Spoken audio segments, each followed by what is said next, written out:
got Kramer here. He's okay. Hello, race fans, and welcome to the 2025 San Diego Bayfair presented by Samson Rope. My name is Brad Luce with H1 Unlimited, joined up here Brent Hall. Brent, you ready to go this weekend? I'm ready to go. We're here in a beautiful place. Boats are already on the water. You all are going to have an exciting weekend. Stay with us. It is the Bill Muncey Cup on San Diego's Mission Bay.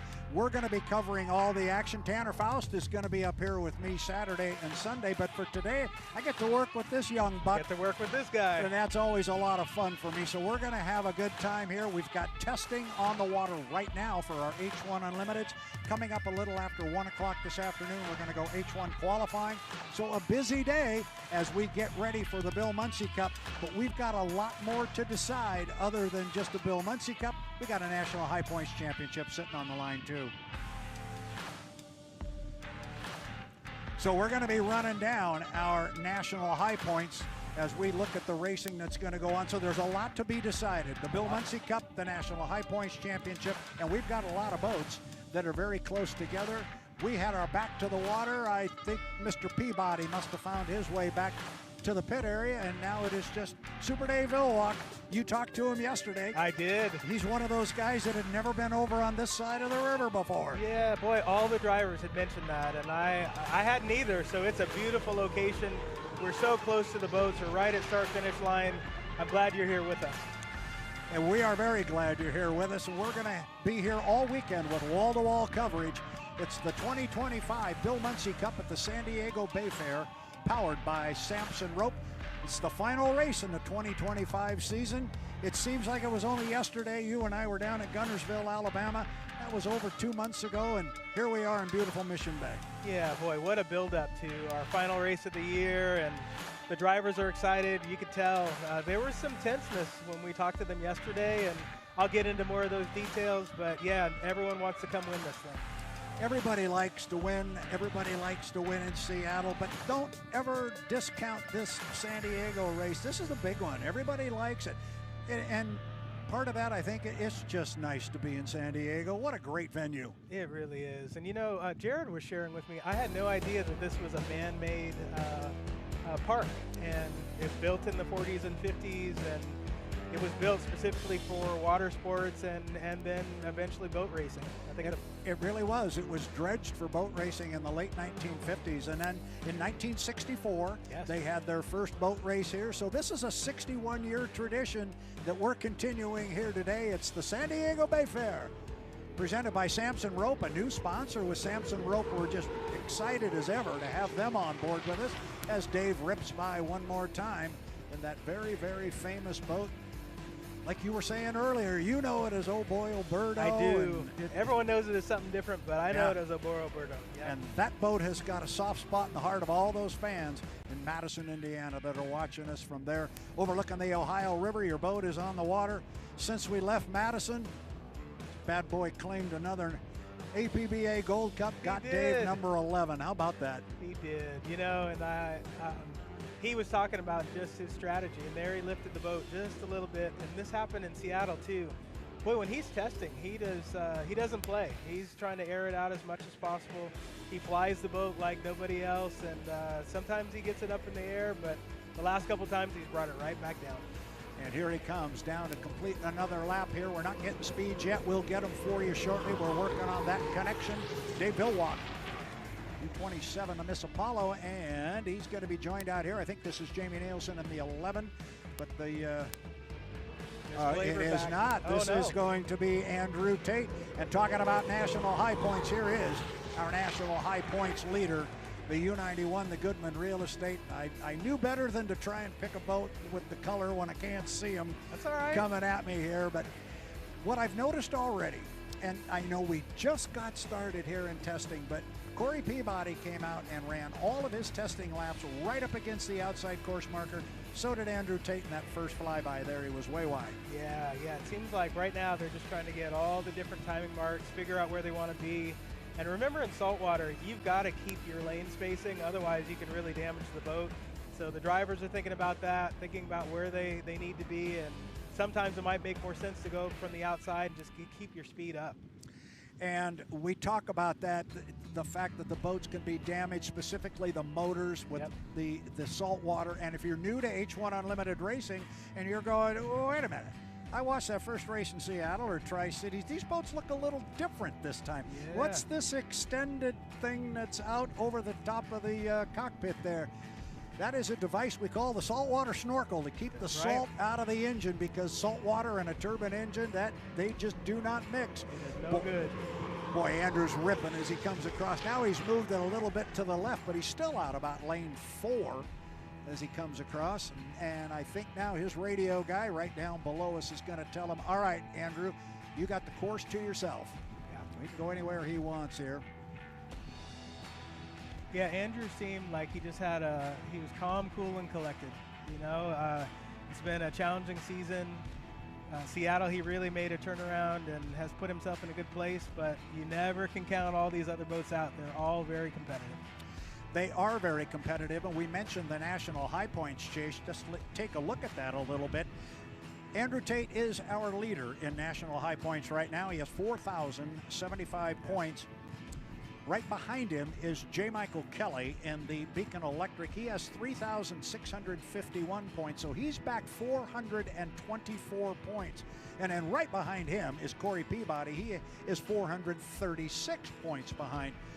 There's 2,100 points on the table this weekend. Yeah, so there's a lot of points to go get, and so there's still time, and everyone's gunning to get as many points as they possibly can.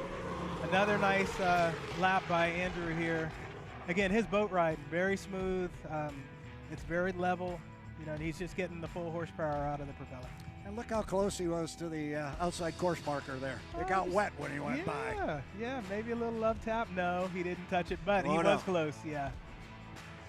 So he came slow off the corner last time. Not this time, Brent Hall. He's rolling. He is. One thing that's nice about today, too, is yesterday we saw some pretty high winds. And, you know, Dave kind of teased us a little bit, though. He's like, you know, if you're a boat racer and you're a professional, you need to be able to run in any of this kind of stuff. And actually today, the winds are pretty calm, so a really great day for some top speeds. But that wind actually throws a little bit of a wrench in it when they have that. It does, and you saw Andrew Tate when he came off the top end of the race course. He went through a wake. That wake was left by J. Michael Kelly in the U8, the Beacon Electric. And J. Michael Kelly, I think clearly they did not take that boat out of the water. He was out earlier, and now he's right back out. So that may have been a quick change at the dock. Maybe they pulled it up and changed the propeller. You never know, but they are back out on the water. You're looking at J. Michael Kelly, U8, Beacon Electric. He is 424 points behind Andrew Tate in the National High Points. Yeah, J. Michael's like a boxer sitting in the corner and deciding to stand. He's like, you know what? No, I want back in there, and he's ready. You're looking at J. Michael Kelly. J. Michael Kelly has, it's been a while since he's gone a full season and not claimed a victory. He doesn't have one to his name yet this year. Is this where he gets one? I don't know, but I know he did even mention that when we talked yesterday. That, you know, we don't have a win this year, and that's unusual for strong racing, and so they're coming for it. Yeah, boy, Andrew's a little wide on that corner there. I mean, he is right up against the outside course markers, and he and Corey, they both did the same thing. Yeah, interesting. Just, again, getting your time marks from the outside. You know, you may just see some people do what's called a bonsai start from the outside and just nail it at zero. I think Bill Muncey used to call that, I'm going to tie the field and take him to the turn. Oh, man, he did it, and so beautifully. I mean, that last lap in Acapulco, or his first come up to the start there, I don't think I've ever seen a better start. This is great. We talk about all these guys are going to fight for an inside lane. Here comes Kelly. Watch where he is against the outside course marker. Yeah. Are we all going to be fighting for an outside lane? Everybody's running wide. It's funny. The testing, boy, it always gives you clues, right? So when we were watching in Seattle, we noticed everyone was crawling up to the start, right? So what happened? Everyone tried to fight for lanes, and now we're starting to see this outside start. Might be a clue to something. It also might be smoke and mirrors, but we'll find out. And here comes Andrew again off the top end. He, too, is going to be back in that far outside lane again. And he is really close to that outer marker buoy. He is. Those buoys are getting wet when he goes by. Yeah, they're moving. Well, and I think it's obvious seeing this change from what we've seen.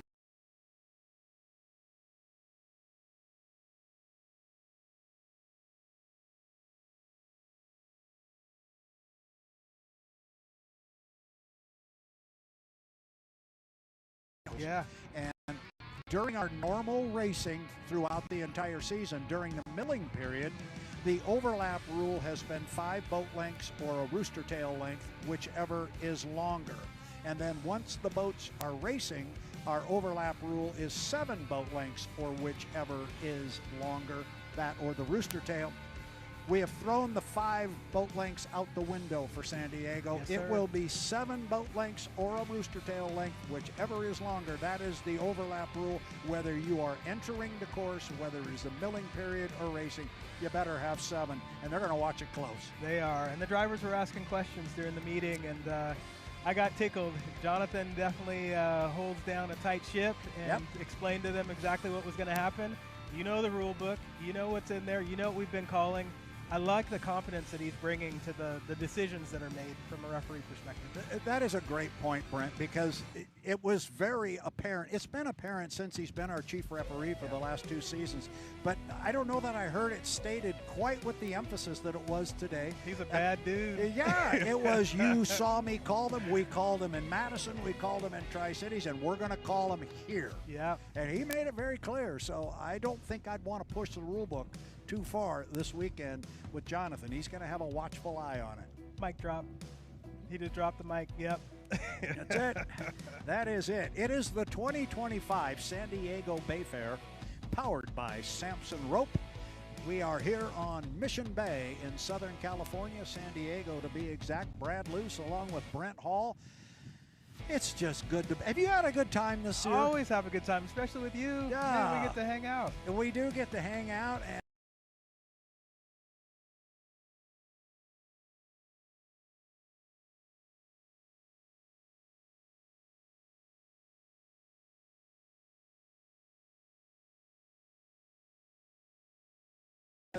here in 2025 because we might start looking down the road a little bit, and I want to gauge the interest in having you come back and join us, because I think it's been an awful lot of fun. You have brought a lot to the table. Oh my gosh, thank you. Well, you really have, and some of those interviews and stories that you had in Seattle, nobody's ever going to forget the one with the family.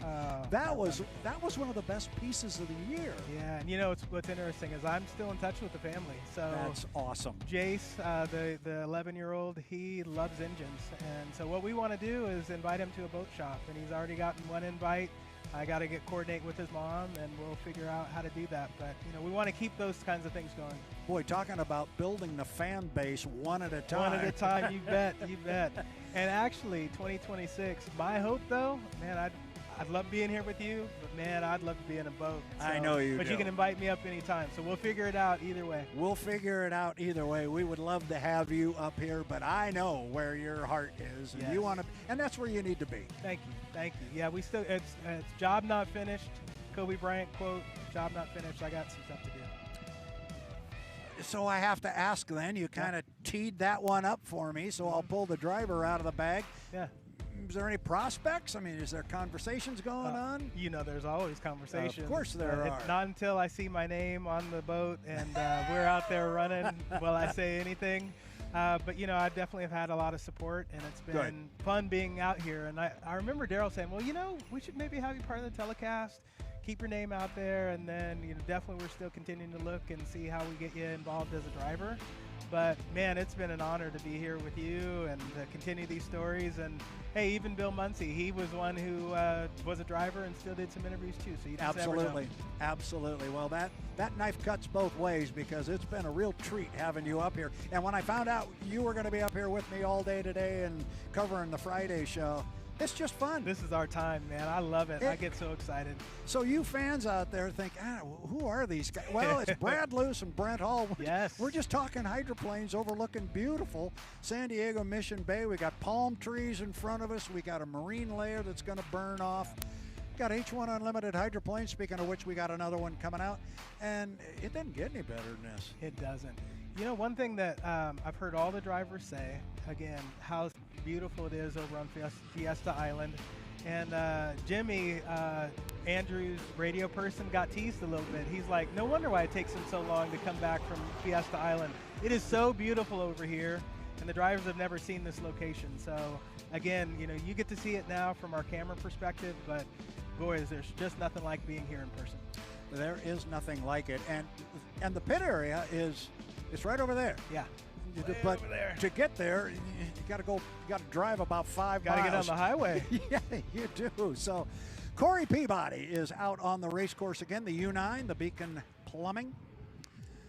One of the 2 boats out of the racing stable of Daryl and Vanessa Strong Racing.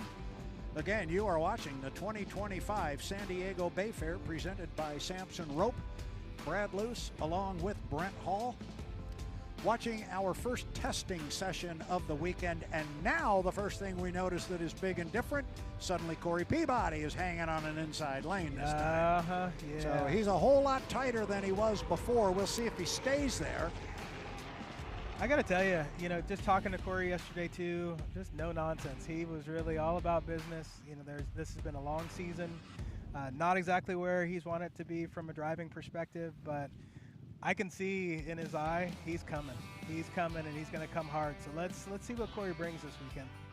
Well, he is our defending San Diego Mission Bay Bill Muncey Cup champion. He claimed an APBA Gold Cup here last year at this event. He knows the race course. He knows what it takes to win here, and Lord knows he has an extremely fast hydroplane. He does, and he's got a lot of fans, and one in particular, Harold Mills, always says, "That's my guy. That's my hard charger." And so he loves the way Corey drives, and Corey's no nonsense, so he's going to get out there and shake it up.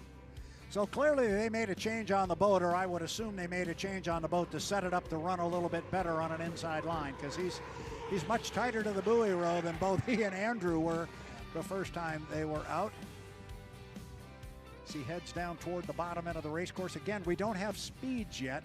We will get those as soon as we have a communication link to pick those up and pass them on. Yeah. Again, nothing counts speed-wise right now, but it'd be an indicator of how well it's good to know. Yeah, how hard are you pushing?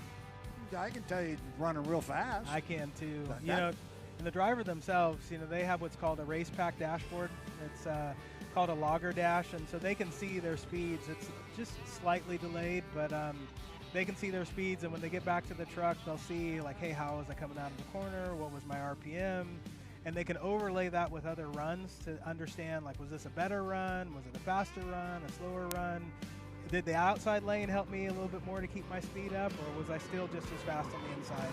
And those are all those questions that are going to be happening in the truck as they go back and forth. So that's what they do when they get back to the dock. They take the box out of the boat, and every time I interview you guys as drivers, what do you guys do now? It's a standard question, right? Sure. And you go, well, we'll go back in the truck and look at the data. So that's what you're talking about. Yeah, they do. And there's charts, graphs, you know, temperature. They look at a lot of different things, and, you know, anything to get that advantage. And every course is different, so you'll even notice that they may change gearbox combinations because, you know, this is a longer course, wider turns, and, you know, you can keep your RPMs up, so you may want something that allows you to get more top end. So it really is high tech. It is very high tech. And a matter of fact, I hope tomorrow or Sunday I get a chance to be invited into one of those trucks, and we bring some of that information. We did get a chance to talk with Mike Campbell a little bit, and we didn't go into quite that kind of detail, but Mike Noonan, you know, I got a couple names that I'm thinking about that I'd love to chat with. You know, we'll get some more data. I think that would be terrific. I've long said that we need to do that. We need to get into the tech truck, talk to Seth, and see what goes on in there, and talk to the teams. I mean, it used to be back in the day when I was a kid, and that was a long time ago. But you know, yeah, they'd go sit in the back of the trailer after the run and go, yeah, I think it was a lot quicker coming off the corner. That was about it. Yeah. Now there's data and graphs and charts. And when you think it is, it might not be. It might not be. Yep. Corey Peabody out there, he has 7 career H1 Unlimited wins. And for our fans out there that might be listening this morning of a certain vintage, I'm going to throw an old name out there because Corey's next victory, his 8th, will tie him with a guy by the name of Dan Arena. Oh. for 25th on the all-time H1 Unlimited win list. Dan Arena was a great driver back in the day, but he also built boats. He was very good. He was a mechanic. He worked on boats. But back in the early 50s and the late 40s, the name Dan Arena was a big one in H1 Unlimited racing. Always teach me something, man. First it was pink, and then you know, the different colors. I got you. It's written down here on my crib, on my crib notes. Yeah. How's our stat man? Have you talked to him yet? I have not talked to the stat man here, but the stat man is doing well. He's like, what are you, about 25 feet down there to our left? Okay. And we're going to get him on. Yes. We are going to get him on this weekend. He said no to me, so, He's not getting out of this one. Here comes Corey. Okay. One more time, running right in the middle of the race course, about lane number 3, 3.5. I'm hearing a little bit of compression stalling. Did you hear that? And I don't know if that's just because he let his foot out of it, but that was just an interesting sound. Hopefully there's nothing going on there. And you're much closer to all of that than I am. Expand on compressor stalling a little bit. What's going on there? It just means that the engine's not running quite right. And sometimes that can just be you letting off the throttle, but if you're at full song and it's compression stalling, there's some adjustments that probably need to be made. And that's where I'd probably talk to my crew chief, but I'd tell him, hey, something doesn't sound right. So Corey not running particularly hard up the backstretch here. Yeah, and it could have just been that, him taking his foot out of it and getting a timing run here, so maybe no problem. See if Corey mashes the gas here at some point. Yes, sir. Here it comes.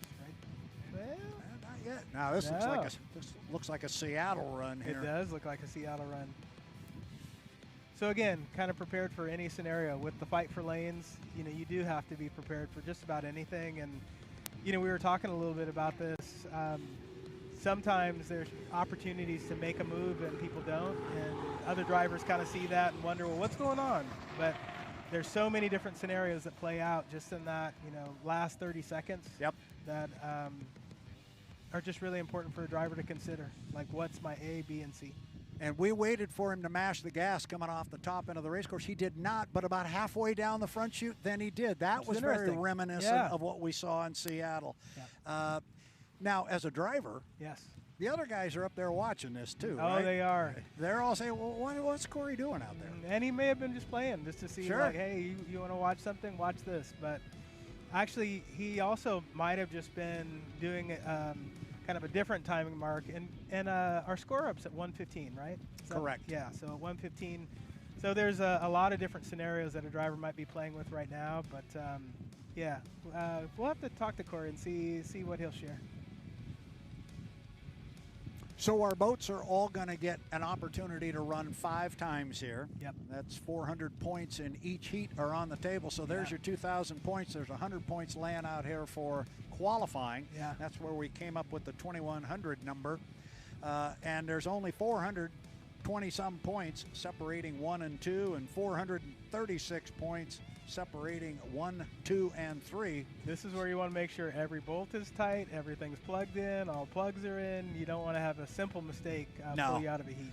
Absolutely not. And if you get in trouble in a particular heat, don't get a good start, drop down in the water, it's imperative that you can get the boat restarted and score some points coming in with a goose egg. Yep. When you're like a J. Michael Kelly, 424 points back, and if he gets in a heat with Andrew and Andrew gets a goose egg and he gets 400, suddenly it's a whole different ball game. Yep. And flip the script is what they call that. Yep, and I know darn well that Andrew and his team are going to be watching the national high points.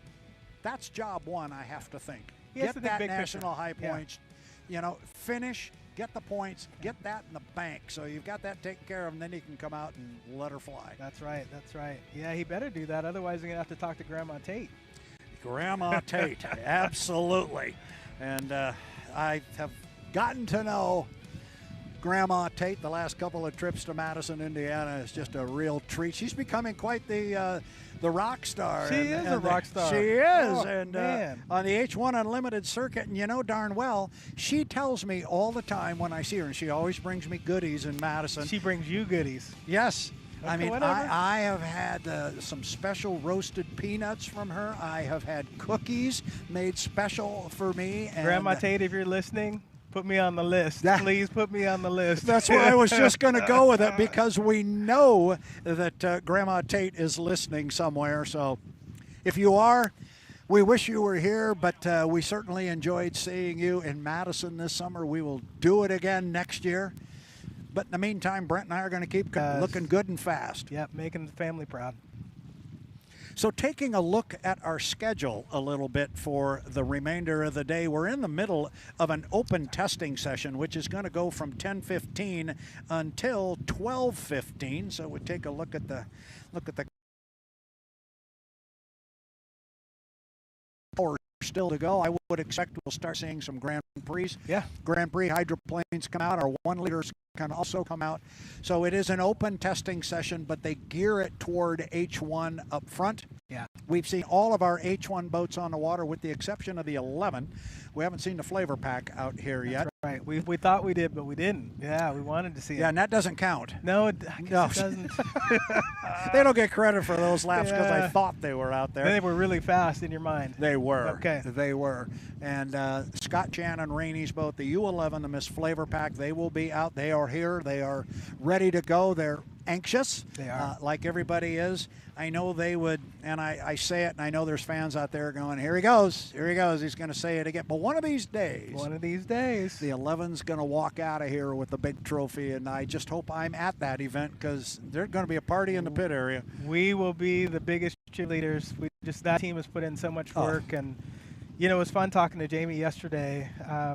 They have more crew members that are under 30 than just about any other team. They do have a very young group of crew members, and I believe if my color skills are up to what they should be, they're amazing. We talked him out of the pit area. Here comes Jamie Nilsen in the U11 of Miss FLAV-R-PAC.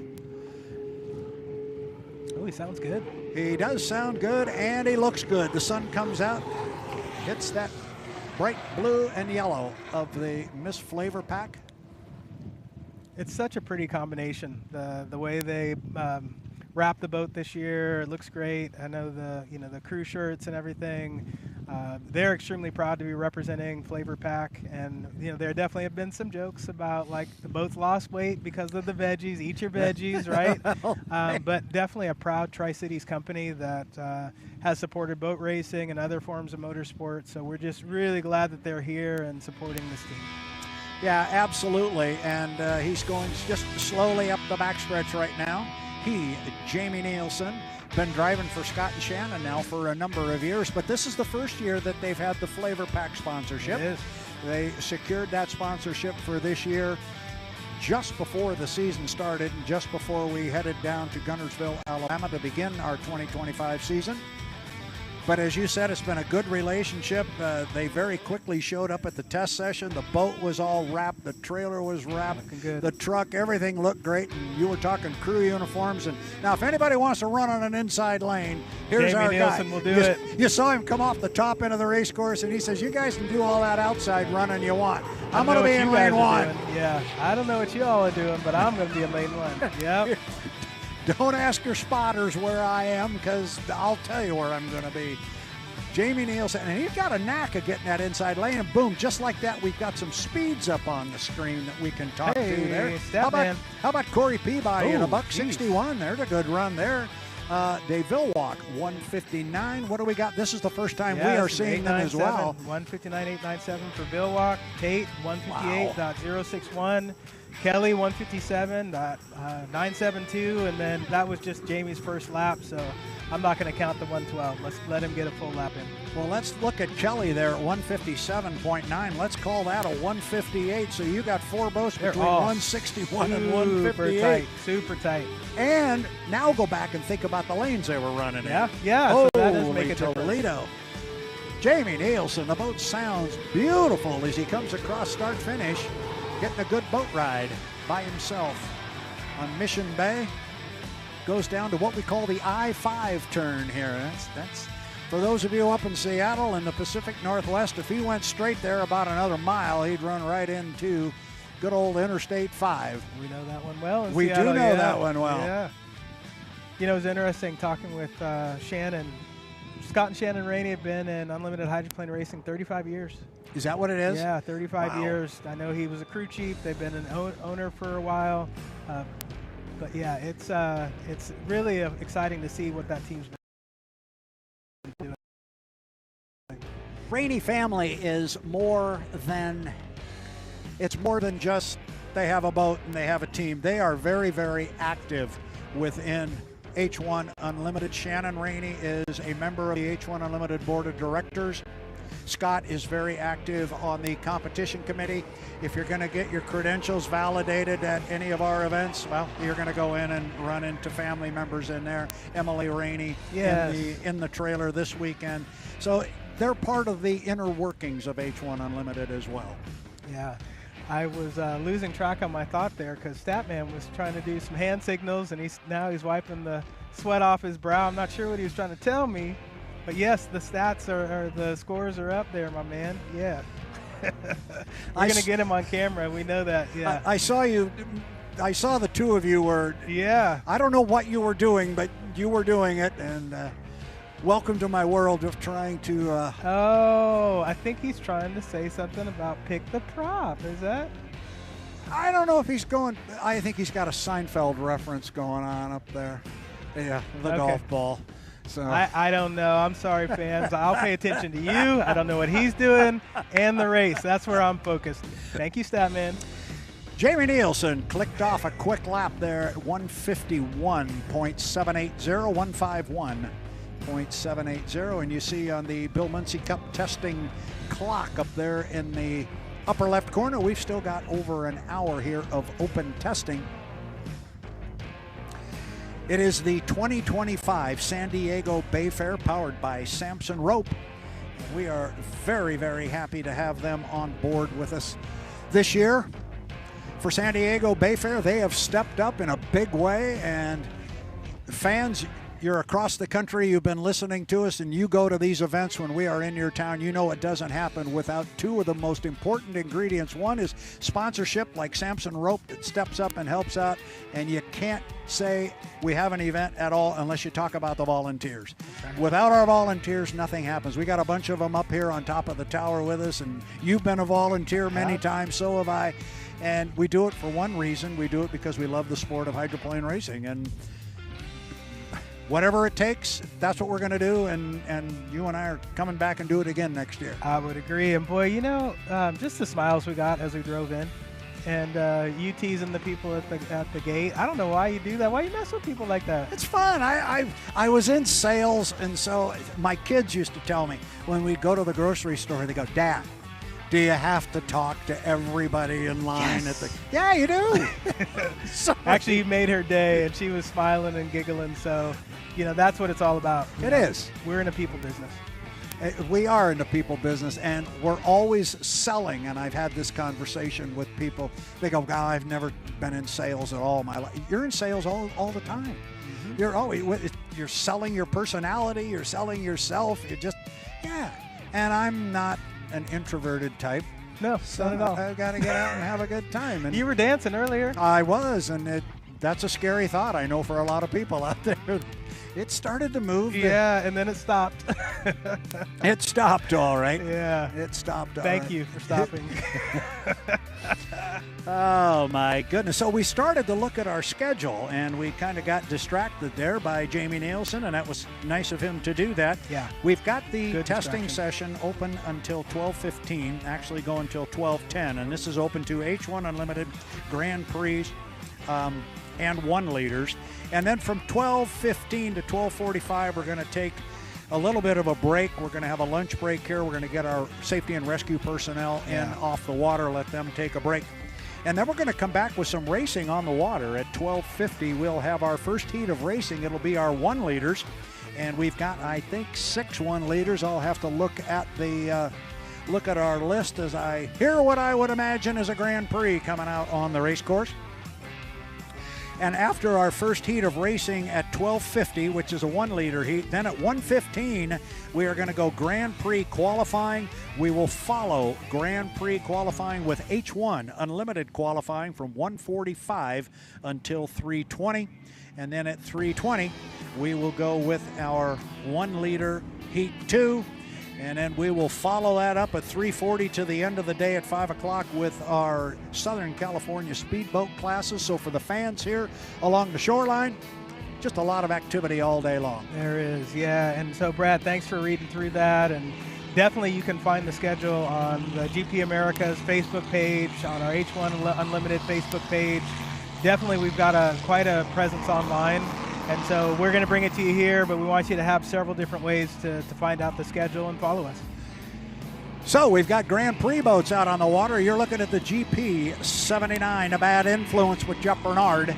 Yeah, so and you see the short course now. Yeah, and you know this will be Jeff's last race in that boat, because the guy behind him, his team, Ed Thompson, they have purchased that boat and will be campaigning that in the 2026 season. Yeah, so the GP 79 will become the GP 135, I assume. I wonder if it's going to have that cool out there as he starts up the backstretch. Jeff Bernard is up at the top end of the race course. We've got a third boat coming out on the water now, so we're going to have 3 Grand Prix out. Grand Prix America, a class you know an awful lot about. So what are we talking? Explain what we're talking about here, motor-wise, sure, horsepower-wise. Yeah. Talk to the gearheads a little bit. We'll talk to the gearheads a little bit, and just go as I can talk over them. But yeah, so big block V8, anywhere from 1,300 to 1,500 horsepower. They usually hit about $150 at the end of the straightaway, and the difference between an unlimited and driving a Grand Prix is the power to weight ratio. So when you step on a Grand Prix, it grunts and it swirls, and you're always trying to keep it straight. And unlimited, some have said it's a little bit more like a school bus. The momentum builds, and then when you hit the corner, oh yeah, I'm moving fast because I'm hitting the corner at 3 to 5 Gs. But these boats are a lot of fun, a lot of the same controls. They have a front canard. But one of the things that you will notice is that from a weight perspective, they prefer not to run a full rear wing. So keeps the back end a lot lighter, and they can come through the corner faster.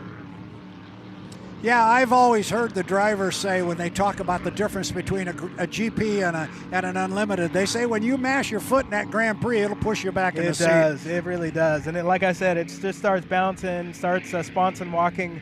There's quite a bit going on there.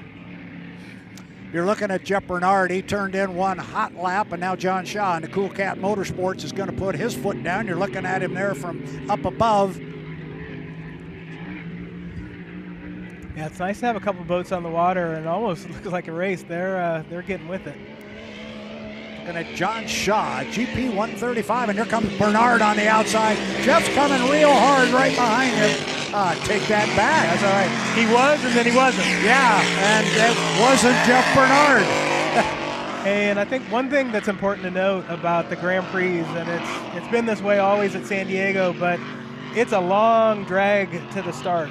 And then you hit the corner right away. So as they're coming up, I'll make sure to point it out, but it's got a very long straightaway, and then, boy, just a short stint, and then you're right in the corner. So for the drivers, they really have to be on their heads, on their game, because once you cross that finish line, people are still coming through the corner. And I've seen people go into the rooster tail and go over.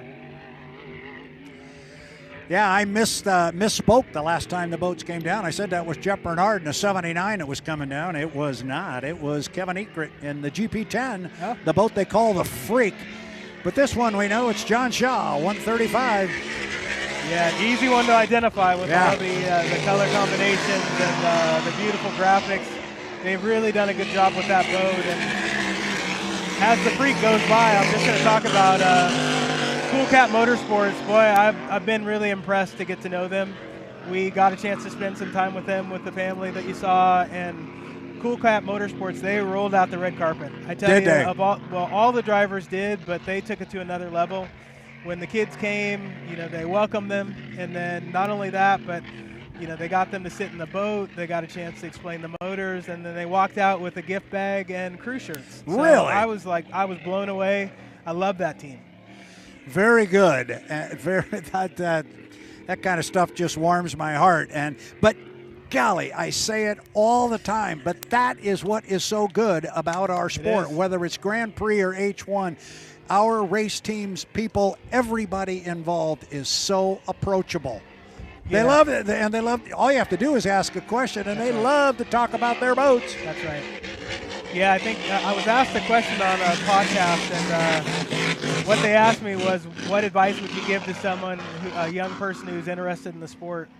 And what I said was, man, I wish Bill Muncey had a Facebook page. I wish some of our favorite drivers did, and today you do. So you'd be surprised. I'd reach out to the driver. If you're a fan of the sport and you want to know more, reach out to any of the drivers. You might be surprised at how they roll out the red carpet.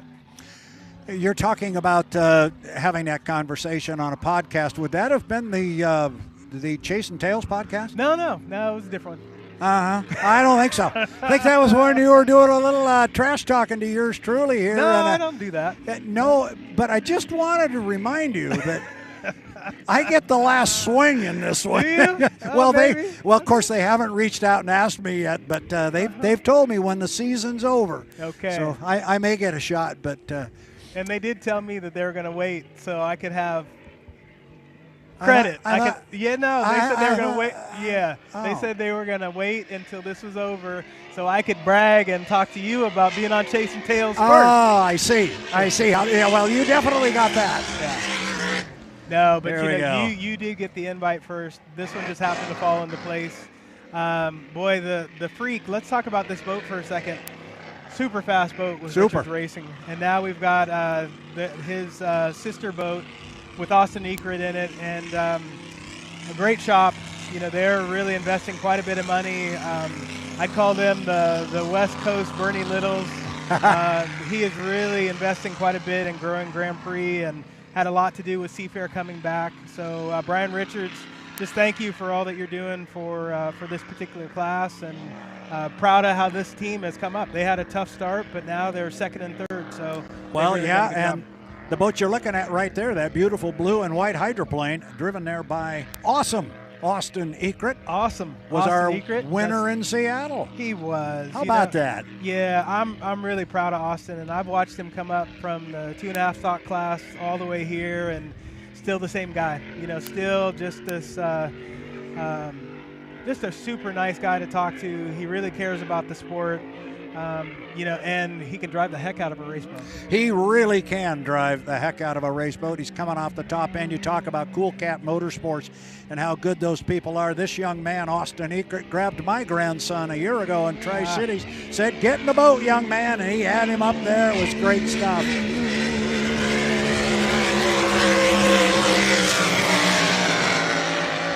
And, of course, when you've got a nickname like Awesome, I mean, you got a lot to live up to out of the box, don't you? And he does, right? And he does, yeah. And he's just got an absolute heart of gold. He's just a wonderful young man. Driving that beautiful blue and white boat for Brian Richards that Brent was talking about. Brian out of Snohomish, Washington, north of Seattle. Yeah, Richards Racing's they're really doing some stuff. And a matter of fact, the Cool Cat Motorsports is back east boat, but they store it out here with the Richards Racing team. So all three of those boats are there. I did not know that. Yeah, and then they'll take the Cool Cat back. Or actually, I'm not sure. It may stay here because I think it might be up for sale. Really? Yeah. So they can run the 79. Yeah. Well, and look who else is coming down the front straightaway here as Austin Ekrit in the Miss Renee GP17. And coming right behind him when I said, look who's coming, you're going to see him on the screen. There it is, that low-profile yellow boat that you know all about. I know quite a bit about it, and I know quite a bit about that driver. Greg Hopp is here to run hard, and I already bumped into Jerry Hopp today and gave me my little handshake and a pat on the back, and yeah, always makes me feel good to see Hopp racing out here. Jerry Hopp, I don't know that name. Don't you know him by a different name? Mr. Miyagi. That's the guy I'm looking for there. Mr. Miyagi, yeah. So, and I think we've talked about this story before, but it's always worth repeating. you know, when I got a chance to drive for them, he invited me out to the shop, and I said, okay, sure. And the first thing he did was hand me a broom and say, sweep the shop. And that's where the Mr. Miyagi came. But he had a plan. He really wanted to teach me from everything from cleaning the shop to getting the boat ready to fiberglass work to sanding, you name it. I got to learn a lot in that shop. And I got to learn a lot about some really good rock music, too. Well, I know you're very close with that family. And here comes, you're still looking at Austin Egret there at the bottom end of the race course, and you can hear Greg Hopp coming across. There he is. Yeah. That low-profile Jamie Hall. When was the last time you were in that thing? 2019, I believe. Has it been that long? It's been that long, yeah. Wow. After that, I was really doing more of tunnel hull racing. So I have a tunnel hull that we actually are campaigning in a couple races, and we're putting someone else in it. Jimmy Malden is actually driving that boat for me. Really? We're doing a little bit of musical chairs. I'm driving a 5-liter for John and Rhonda Rifle, the E226, fully loaded. Fully loaded racing. That's right, and having fun. So here comes Austin, looking good. You know, he's got it nice and aired out. You can tell he's not using a ton of front weight. So he's trying to get as much air into that boat so he can keep the speeds up. Yeah, I want to, next time we get a boat coming across start-finish line here, maybe we'll pick up on Greg Hopp coming down the front straightaway. I want to talk to what Brent's been talking about is where the corner is relative to the start-finish line, because there's the start-finish line, there's the corner. Yes, nailed it. You nailed somebody it. listening in the camera down there, and somebody in the trailer was listening to us because you got to see it there. Just, I mean, perfect. You cross start finish and then boom, you are turning left. Yeah, it's pretty scary. I remember being out here, and you know, once you hit that start line, you got to still keep your head, especially as you finish the heat, because you just never know who's coming hot behind you, and just don't want to run into a rooster tail. So again, it is the 2025 San Diego Bayfair, presented by Samson Rope. Brad Luce, along with Brent Hall here atop the, I almost said pit tower. I've been saying pit tower here for 20 years. Yeah. Start-finish line tower this time. And here comes Greg off the top end. He's going to come down with some authority, I think. Right tight to the buoy row. He's got the course to himself now. Austin has headed back to the pit area. In this boat in a straight line, it goes as good as any of them. Cool to see that start-finish shot. That's a beautiful shot. Yeah. And you know, I know Hop Racing, they've been playing with some propellers. If I remember right, they've been playing with a cut-down unlimited propeller. So they're trying to get a little bit bigger diameter. They have the motor and the horsepower to swing it, and it proved out really well in Tri-Cities. Again, we are in the middle of a testing session here. It's an open test session for H1 Unlimited, Grand Prix, and 1 liter. And I'm noticing there's a lot of blue. Every time I turn toward you, I'm seeing more and more blue behind you. This marine layer is starting to burn off here a little bit. I think we're going to be in order here for some sunshine. It's been a perfect day. I think we're going to see maybe 75, 77, somewhere in there. Sounds good to me. Yeah, and actually the cooler temps will allow for more horsepower. So yep, it's all good stuff. Here comes Greg one more time. He's at start finish right now, and now he's in the corner. They had just the opposite a number of years ago in the Tri-Cities. Here we have the start-finish line right at the end of the front straightaway. But in Tri-Cities, a couple of times they had the start-finish line right after the exit at the top end of the course. So just a different set of parameters. Limited race course where it's much longer. We've got the start-finish line pretty much dead center here in San Diego. Looks like Greg is going to take the GP15, the old Trapper beef jerky, back toward the pit area. Happy-go-lucky racing. GP15, they've had that moniker going for a long time. We've got 6 Grand Prix hydroplanes here in the pit area. We've seen most all of them, all except the GP12. And for a moment, it sounds like it's quiet on San Diego's It is Mission quiet, Bay. yeah. So as I've said many times, I will many more times this weekend, it's the 2025 San Diego Bayfair, powered by Samson Rope. It is quiet here on Mission Bay for just a moment. Brent Hall and I are going to step away for just a moment. We will be back as soon as we've got boats on the water, but we're going to step away for about 3 minutes. Don't go away. We will be right back. We'll have more boats on the water. We are in the middle of a test session. I'm Brad Luce, Brent Hall. We'll be back momentarily.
good. Not that good.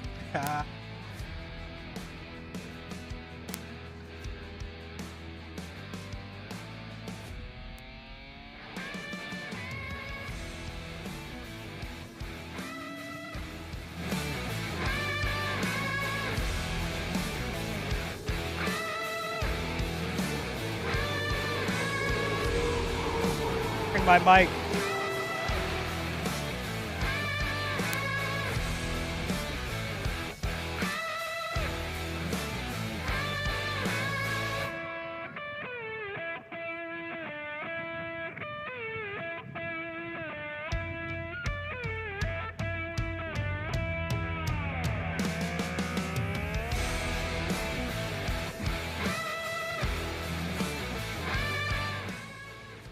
Welcome back to the start-finish line on San Diego's Mission Bay. It is the 2025 San Diego Bayfair, powered by Samson Rope. I'm Brad Luce with H1 Unlimited. Sorry we took a little break there, but we needed a little break here off the top of the tower. But we're back up, and we have got H1 Unlimited's back on the water. Brent Hall's going to join me here right now. Dave Villwock is on the water in the U-27 of Miss Apollo. And we'll get Brent up and wired here. Have you got me? He's got me now. So we noticed when Dave was out a little earlier that the boat was picking up on him a little bit. He didn't seem to have a real good boat ride. I would expect they've made an adjustment to that now, and I'm anxious to see what kind of a ride we get out of it right now. I can tell you so far up the backstretch, it is absolutely solid as a rock. Dave Villwock, U-27 of Miss Apollo. Yeah. If anybody knows anything about boat setup, it would be this guy, right? It sure would. You know, he was talking about just his days as a crew chief, and there was an opportunity where that had come up where it was between him and Chip, and he said Chip was the right guy, but he was going to be the crew chief, and that was for a very. He's looking good. Hang on. I'll come back to my story in a minute, but yeah. One of the things I did want to touch on with Dave's rooster tail is you notice how straight it is. You know, there isn't a lot of porpoising in the rooster tail. He's getting full bite out of the propeller. He's got a nice, smooth boat ride. It'll be interesting to see. He's also got a very fast speed. And that's what happens. See, he came out and laid one quick one down. Now, our fans that were paying attention earlier,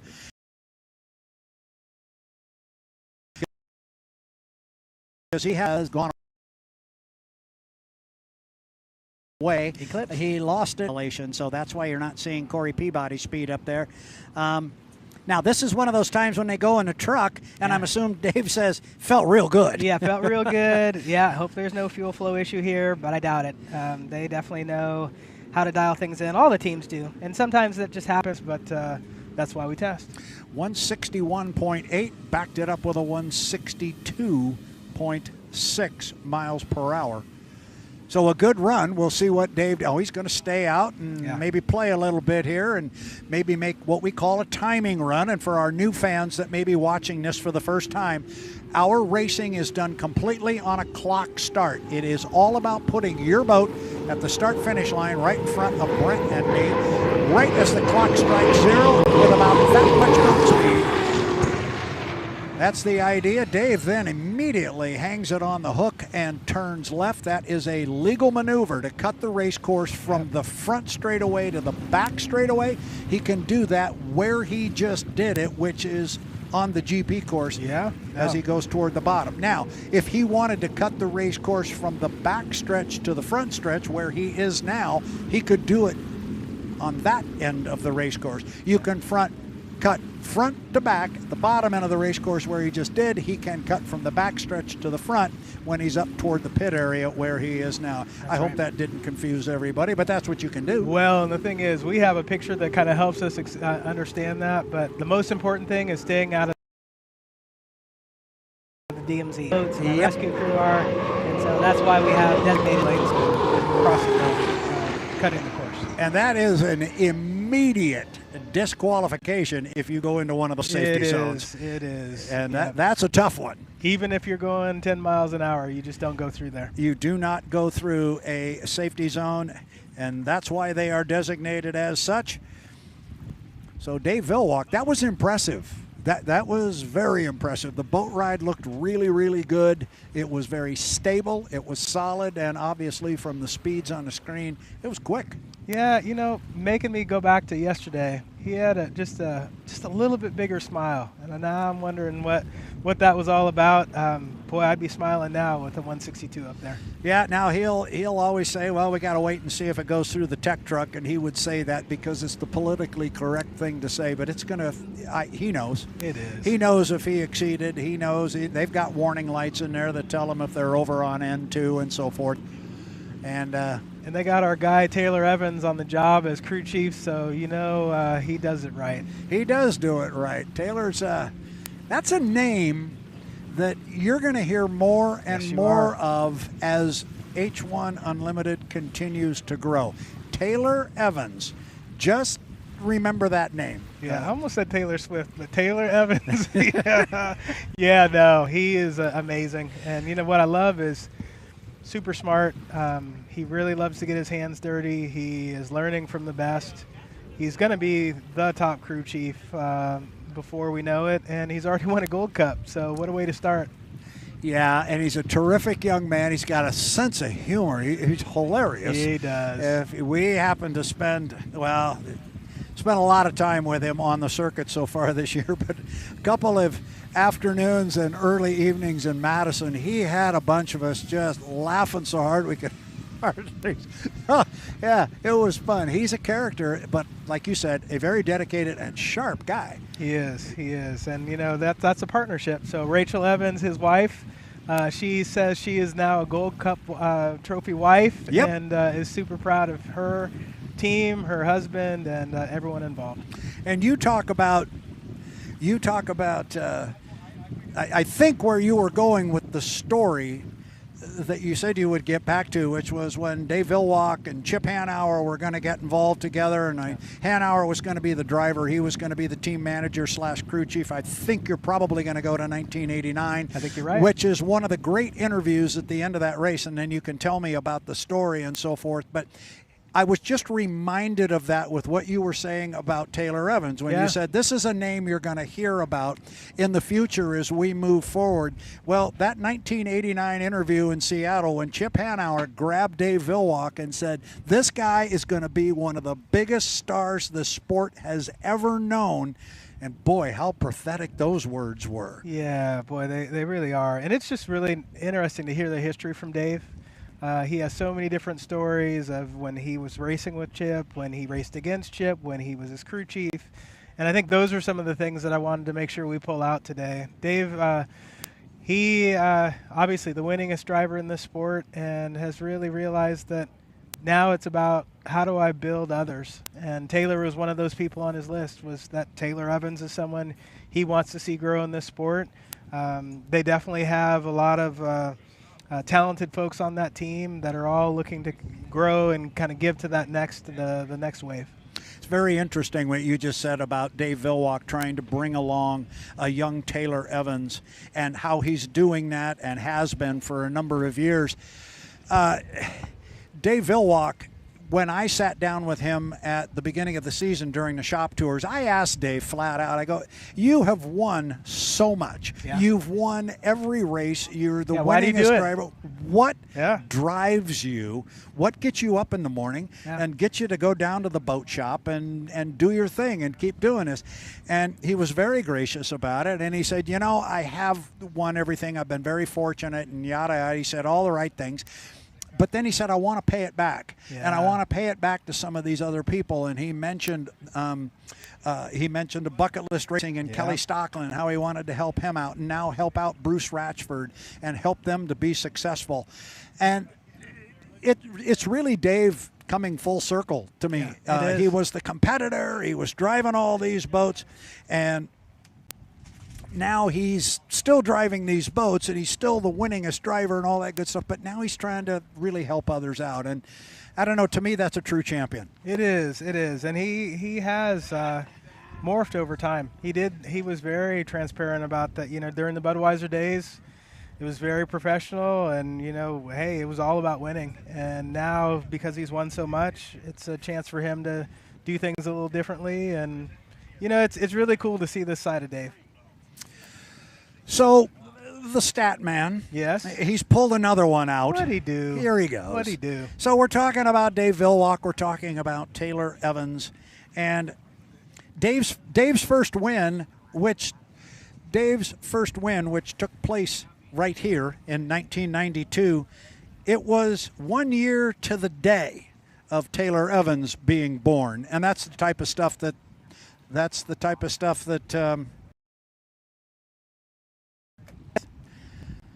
So we're here atop the start-finish line tower. Brad Luce, along with Brent Hall. We're talking a lot about Dave Villwock. We're talking a lot about Taylor Evans. And, you know, one thing that we really haven't discussed about Dave Villwock is next March. Yes. Next March, Dave Villwock is going to be inducted into the Motorsports Hall of Fame of America. And that is a very, very big deal. And when it was first announced as, well, I thought we were going to have a bit of a break here. We'll come back. No, we'll come back to it. We will definitely come back to it and talk about Dave Villwock going into the Motorsports Hall of Fame. But Andrew Tate has come out in the U91, the Goodman real estate, and he just saw that 162-mile-per-hour lap posted on the screen as we just did. Yeah. That's not why he's out here. They were already going to come back out, but it's in the back of his mind. These guys have been pretty much top qualifier everywhere we've gone this year, and it's his teammate, Dave Villwock, but you know Andrew. Well, that's what I was going to say. You know, hey, Andrew said, enough talking about my teammate. It's time to watch me. Yeah, well, and he's not a big teammate. Yeah, he corrected me. I think I said teammate, and he said, well, yeah, and not in a bad way, but it's just they both are out to race. They're both out to win. So, yes, there is a teammate function to this, but yeah, it's every driver for themselves as you go after the Bill Muncey Cup. Well, he makes a comment. He says, I wear black and gold and white. And he says he wears red, white, and blue. He said, we're not teammates. Yeah, our boats are owned by the same guy, Bruce Rashford. He said, but and he's made that very clear to me a couple of times. Back when he and Dylan Runny, his good friend, back when the two of them were quote-unquote teammates. Yeah. He said, no, he wears a different color than I do. That's not my teammate. Get on the water. I got to beat him. Well, it was funny. He said, you know, even with Dylan, he said, you know what, I may give you like just a slightly bit more of a lane, but barely a fraction, and that's it. The rest of you're on your own, bud. So let's see what 164 point. Is that a 6 or an 8 on there? Can't tell. That's a 6. That's a 6. It's fast either way. It's a 6 after the decimal point. I can see the 6 in the middle there between a 1 and a 4. 164 miles per hour. Here comes Andrew one more time. Boy, this is the effect of two things to me. Number one, whatever change they made to the boat, the boat is running quicker than it did before, but he is also at least 2.5, maybe 3 lanes tighter to the buoy row. Oh, yeah, he's not playing now. No, he's not. He's running a much smaller race course than he was this morning. 165.923 miles per hour, and when I went to school, that's just a tick under 166. That's moving. Yeah, when I went to school, that's called making a statement. That's what that's called. Wow. That's right. Man, everybody talks about rounding up, and we don't do that here, but you kind of can. 165.9. See what kind of a line he takes off the top end. Great tight corner. Great drone view there. He's looking down on him on the buoys. Here he comes. Andrew Tate, U91, Miss Goodman Real Estate. As he got a 166 in, and there he's back up against that outside course marker. Yeah. We'll see what pops up there. I think he might have caught it. He may be just a little off on that one. At 165.7, so he dropped down just a tick. Either way, I think they've got to be pretty happy with that. That was a good, hard run. Now I think he's just out to get some data if he's not going in. He made his statement, real strong lap, and now, okay, are we going to do some timing marks, or is it time just to bring it in and say, look at that? And taking it, we're talking about this whole teammate thing, so taking that one step further, not only has Andrew Tate sent a little message there with that lap just a tick under 166, but BWR Racing, the two boats, they just came out and laid down a 165.9 and a 162.6. Hey guys, we came to race. Yeah. They're here. I think a lot about like F1 and the two car teams that they have and these two. So you got Strong Racing and you've got BWR Racing. Yep. Think about McLaren and Ferrari, or McLaren and Mercedes. And even the intricacies between those drivers, both of them want to win, you know, and so there is a bigger picture to this, but at the end of the day, they both want to win. So I don't know if we have another boat in the water. I think Andrew's going to head back. He's got to take a big wide run. No, he's not. This is new for me, being over here, so I don't know what the line looks like for them to head back toward the pit area, and I thought maybe he was going to put the big loop in. Now here comes that late acceleration off the top end to the start-finish line, and to your point, you just get to get some data here and some timing runs. Yep, time to get some data. I want to share something more with the truck. And again, when we talk these timing runs, our racing is all done on a clock start. And so you've got to know exactly how long it takes you to get from point A to point B, where point B is this start-finish line, because you want to be right on that line at full song with good, clean water when the clock strikes 0. If you're a tick early and cross it, well, you get a 1-minute penalty and you're not going to win.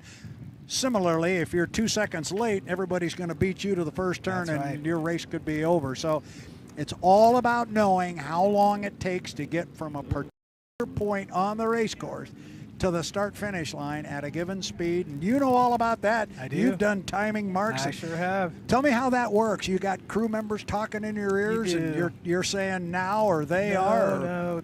Typically, we've done a lot of that work in the truck. So we've already kind of got our timing marks, and it would be from a test session like this, and then you know where you want to be at the entrance pin.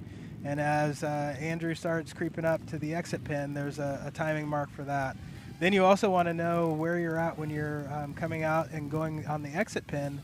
But you also have to remember the speed has to be consistent. The lane has to be consistent. Otherwise, you're taking a separate timing mark. So you may take 3 different runs, 3 different lanes, maybe even different speeds, and they're all different timing marks. So that's where it gets complicated. But you need all that because it also depends on where your competitors are at and where either you drive them to or they drive you to.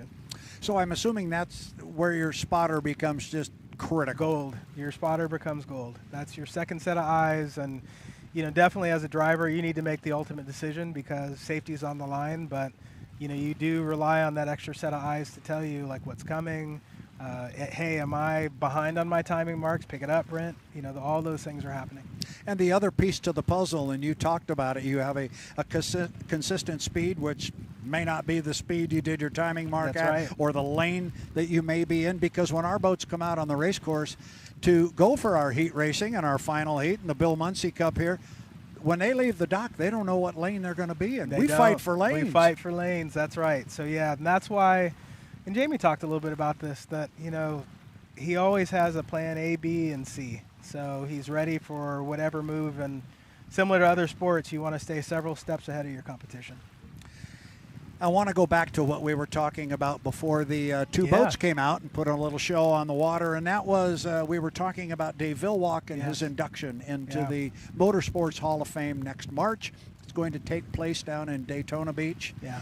And I don't have the numbers right here in front of me. I'm going to try and do this from memory. If I'm wrong, somebody don't carve me up. But I believe Dave will be the 13th.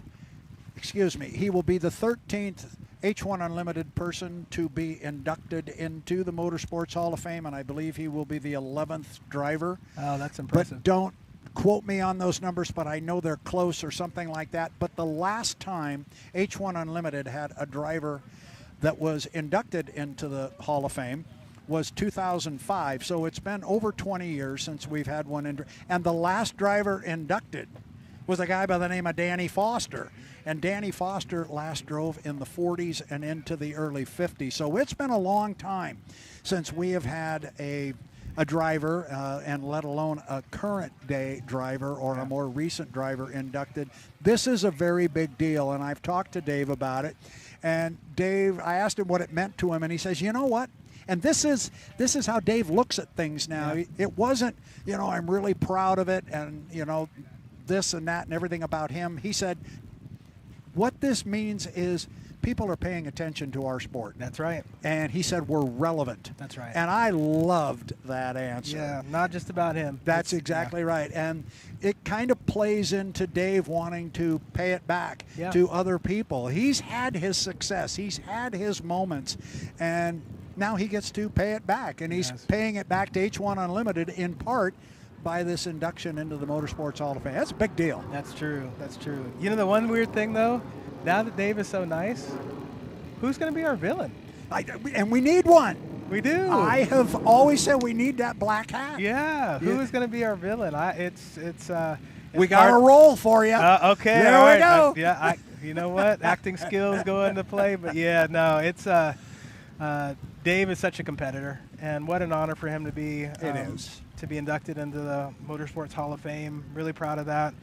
He was sharing a little bit, too, about just – that he's being inducted with Dale Earnhardt Jr. Yeah. Yeah, and I know he was friends with the Earnhardts, and actually, I think when he was part of Budweiser and Dale Earnhardt Jr. was part of that team as well, he even had some conversations about Dale Jr. and that this is probably a good person for our brand, and cool to see them get to do it together. I'm sure they'll have some magic moments themselves as they get together in March, but. Yeah, that's again that crossover. You just never know how our sports collide. And we've had, speaking on behalf of H1 Unlimited, we've had a number of conversations about this on our board meetings. Yeah. And H1 Unlimited will be very well represented. Oh, nice. At that induction ceremony. I don't know where it all stands right now, but the last I heard, Mr. Ratchford has got 3 tables. Attaboy. And so there will be at least 25 or 30 people there. And, Darrell says, I think I need to get my drivers down there. That's a big deal. It is a big deal, and I'm really glad to see H1 step up and recognize that and go, yeah, we need to go down and support Dave in this because it's really cool for our sport.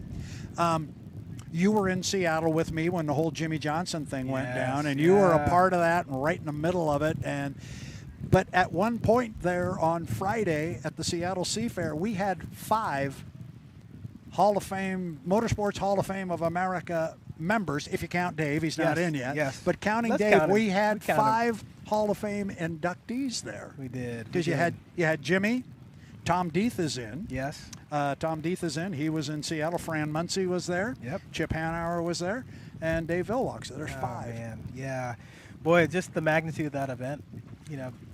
The fanfare and watching all the people just wanting to get a chance to talk to Jimmy.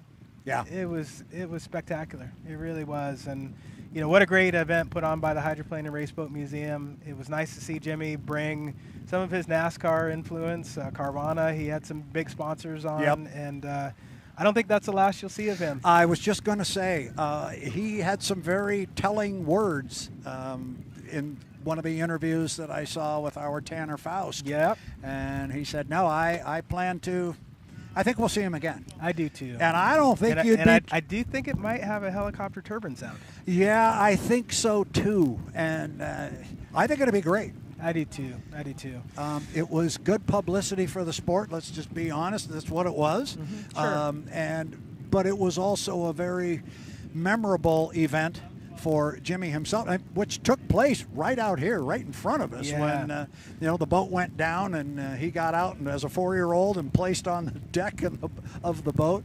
I love the clip I saw on one of the highlight reels of his whole run in Seattle where he sat down on the back of the Atlas van lines and had his legs in the water like he did when he was 4 years old. That's pretty cool stuff. Yeah, he said he was just reenacting a time, that time when he was a boy at 4, and it felt really good. And actually, Jared told me about where the boat was. It was on Fiesta Island. Yep. So and that's exactly what we notice here is with the wind coming in through the channel, it blows the boats this way. And so the boat landed just right over here on Fiesta Island, and that's where that magic picture was taken.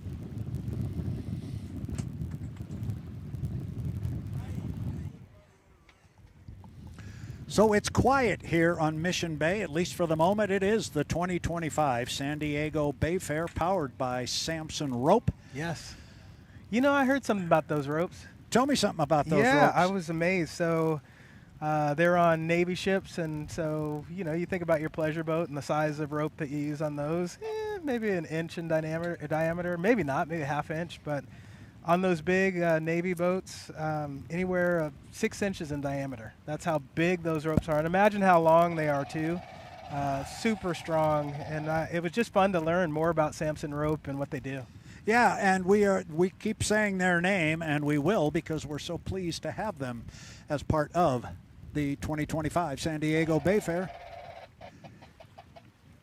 Samson Rope has stepped up. It doesn't happen without sponsorship. As we were talking about, it doesn't happen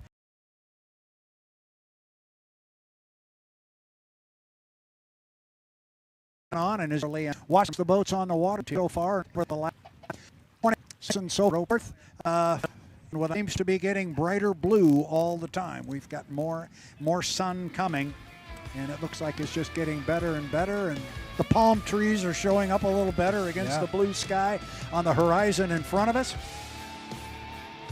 Well, I just heard something interesting. Our buddy Bruce Ratchford's coming over to chit-chat, and I think we're probably going to interview him down there, but we'll be getting some insight. I'll come back and tell you what he has to say. But yeah, it'll be good to spend some time with him and just see how he's feeling about the weekend. What a great year he's had so far. And if you have not had the opportunity to hear a conversation with Bruce Ratchford or be a part of a personal conversation with him, and trust me, again, as we were talking this morning, everybody in our sport is so approachable, and he is no different. He is quite a guy. He's quite the personality. And you know what I loved is he just makes you feel good after talking to him. He's like, "You're doing a great job, son." I'm like, "Wow, man, thank you." You're like, chest all pumped out, like, "Yeah, that's right." Bruce Ratchford said that. So it's really nice to have someone who's had that much success in life see it in others, and I think that's why, you know, his motto is his motto. And it exactly right. And I was going to go down that I know path. you were. That was my assist. You did a nice job at building people who build great things. And that is the motto of Apollo Mechanical, which he started, missed the year, but I think it was 1981. Wow. He founded Apollo Mechanical in the Tri-Cities. It is now the 5th largest mechanical contractor in the United States. And he started it because it was at a time in the Tri-Cities when unemployment was reaching north of 11-12%. Wow. And everybody was leaving town, and he didn't want to. No. He was born and raised there. He had a family there. He had kids there. And he goes, "No, I'm not leaving." And so he decided to start this small little sheet metal company, and he did. And now look what he's got. He started going to boat races. He loves hydroplane racing. He grew up just like Darrell Strong, watching H1 Unlimiteds on the Columbia River. And now here he is with the 2 fastest boats we've seen this morning. Yeah. And is it the 5th largest company of its kind? Yep. In the U.S. Yeah. Yep. Incredible. Wow. And he is not just located in the Tri-Cities. They've got locations back east, and so this is not a little regional company that is just having fun with boat racing going national. They've got international portion of the company that works out of the Tri-Cities. Very interesting, but you talk to him and all that's out the window. He's just a normal guy. You're pumping me up. I'm excited to go get to talk to him. Yeah. I met him when we did the preseason shop tours. Yep. And after I got introduced to him, and probably 3 minutes later we were on camera doing an interview. Yeah. And we got to laughing. Yeah. And we got to laughing, and I just realized, man, normal guys. What we're doing, it's a build on the interview that you had with him. So maybe recap with the fans, like what you talked with Bruce about, so they can know, and then we'll hear his stuff later. Well, part of it was what I just reiterated there about how the company got started. Yep. And I was talking with my wife, honestly, before I did the interview, and I said, I'm a little worried about this interview with Bruce Ratchford. I don't know this guy. I mean, if I had to interview you know right where I can go and what to talk about. Yep. And I said, I don't know this guy. I've never met him. I wouldn't know him if I was standing next to him in a phone booth.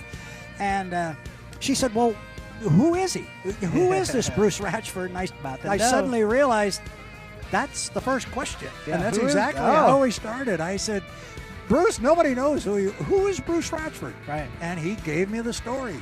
born and raised, and he actually had a little more color. Sure. In the didn't want to leave town when the unemployment got too high, and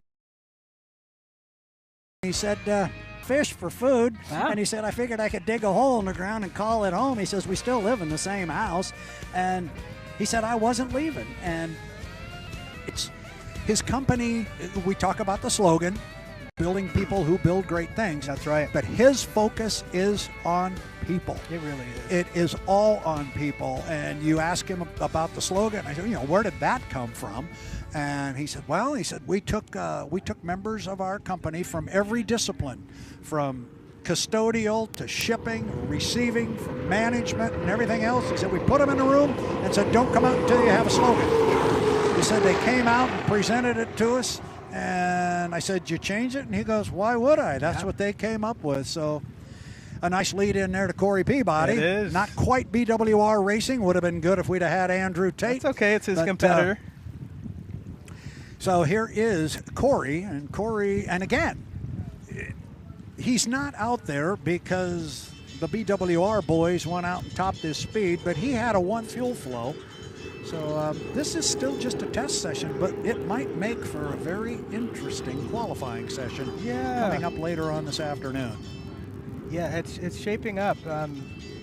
It'll be interesting to see where Corey's first lap comes in. Pretty solid lap. Didn't quite seem as fast as Andrew's, just eyeballing it, but I could be wrong. We'll see.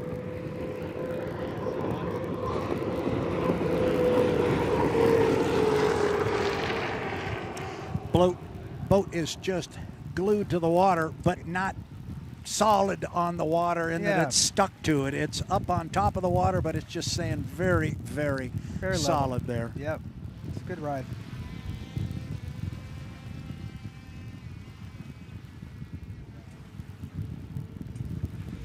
Yeah, he's getting a little bit of air in the backstretch, which is nice. But again, real fluid boat ride. You're not seeing a lot of very solid.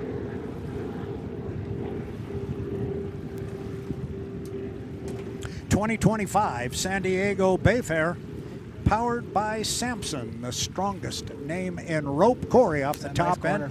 Real nice corner off the top end. You're looking from the drone right down on Corey Peabody as he comes by us right now. Bright sunshine hitting that bright white deck and cowling on that boat as he comes by. Yeah, it was interesting to talk to Corey, and he was just sharing like how the wind blows also determines how much spray comes off that rooster tail when you're right next to someone. And so he was coming down the front stretch here, and the wind is blowing at the side of the boat, and so that makes more spray come out on his right side. So the person who's next to him has to gauge a little bit more room for that, so you're not getting saltwater spray into your scoop. And there was just some interesting details that he had shared about this race and why it's different, and that's one of them. For those who may be wondering, no, we have not yet gone qualifying yet. This is just testing, but you're wondering about those speeds of 165, almost 166, and where that might stand as Corey puts another lap in the books here. What are we getting here? 160.7 was his quick one so far, and a 158 on that one. I think you called it. The boat seems a little bit more stuck to the water. Still fast, don't get me wrong, but just not as free as he'd like to start getting over that 160. So again, just looking at, I just pulled up the record book. I didn't have to look very far to see what the fastest qualifying lap was on this race course, because it is a world record, not just a qualifying lap record here in San Diego. It is the fastest qualifying lap that has ever been run. It was from 1999. It was, imagine this, Dave Villwock in a boat called Miss Budweiser at 173.384 miles per hour. And then we can get into the whole fuel flow discussion and restricted fuel as Corey kind of walks the sponsons coming across that time. And now pull. That's a world record, that 173. I wouldn't expect we're going to see any of that. However, you look at the fastest competition lap ever run. Let's hear that. 164.9. That makes that 165.9 look pretty good. It does make it look really good. It's fast no matter how you want to cut it. It's a quick one. Was that the same boat who had the fastest? No, that was Mark Tate in a boat we all love, the Winston Eagle. Oh, yeah. Day glow orange Winston Eagle.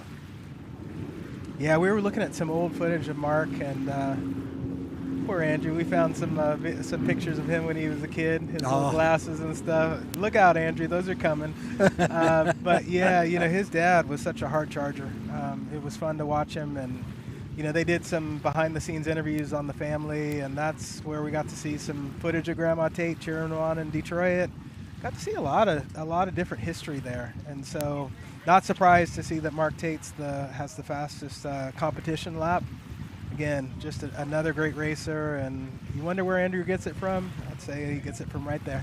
And you and I had the great pleasure to sit down with Pops. We sat down with Mark Tate in Madison, Indiana. That was an awful lot of fun. Yeah, he really gave us a lot of just good information and stories, and it's really fun to hear that. Sometimes maybe you've seen it, but you've never heard the behind the scenes of it, and that's a lot of what we're trying to do, Brad, is how do we bring the behind the scenes so people really know what's going on in the cockpit, in the families, in the teams. It's really important. And there's been a lot of discussion about moving forward, and I think you're going to see more and more of that. Yep. First of all, and not to be understated by any stretch of the imagination, but the work you have done with some of the interviews and the packages that you've helped bring together, we need to really expand on that. And that's Brad Luce's opinion, but if I have any say-so about it, we need to have you doing more and more of that because it's really good. Oh, and it's fun for me. It's always been kind of a dream of whether racing in a boat or being up here with you, how do we engage the fans in a different way? And you think about the Bill Munceys of the world and the folks that were true marketers of the sport. They really knew how to engage people, and they knew how to make you feel good. And that's really part of this. This is, and I'll say it a couple times, this is a people business. This is a people business. It always is. Bruce Ratchford, we're not just saying that for your benefit, but there's a guy who understands that concept. But in anything in life, it's people. Yeah, it is. And again, even the fun that we have teasing each other, that's all with love. And and it makes it so much fun for me, and I hope it makes it fun for the fans too. You get to see two brothers and having a good time, and then just hopefully sharing some really good information about this sport that we love. And clearly I'm the older brother. Anyway, looking at our clock there, we got 7 seconds left in our open testing session, and I've noticed our patrol boats are moving on the race course and moving back toward the pit area here. So our race course is being shut down, and we're going to take that little break. Let's take a look at the clock here, see what we've got. I show 12:10 on mine, and what did we have? Open testing until 12:10. Hey. Holy cow. Talking about being spot on. Our Cracker Jack team here to our left here from San Diego Bayfair, powered by Samson Rope. They run a tight ship. They do. It's 12:10. So I think what we'll do is step away as well. We're going to take a bit of a break so we can go down and get something to eat, and we will be back on. Let's look at our schedule.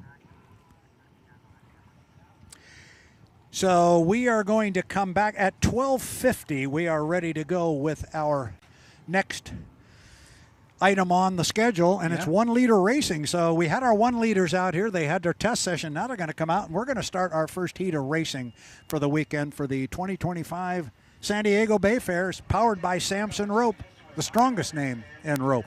I love it. I like that. I like that slogan. So we'll step away. He's Brent Hall. I'm Brad Luce. These are the two faces you've got for the remainder of the day. A lot more to come. We're going to take a bite to eat, give our safety and rescue personnel a chance to come in, and then we will be back at it, testing, qualifying, racing. Lots more to come at the 2025 San Diego Bayfair. We'll be back in about 45 minutes.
Hello again, race fans, back here in San Diego on Mission Bay. I am Brad Luce. That is Brent Hall.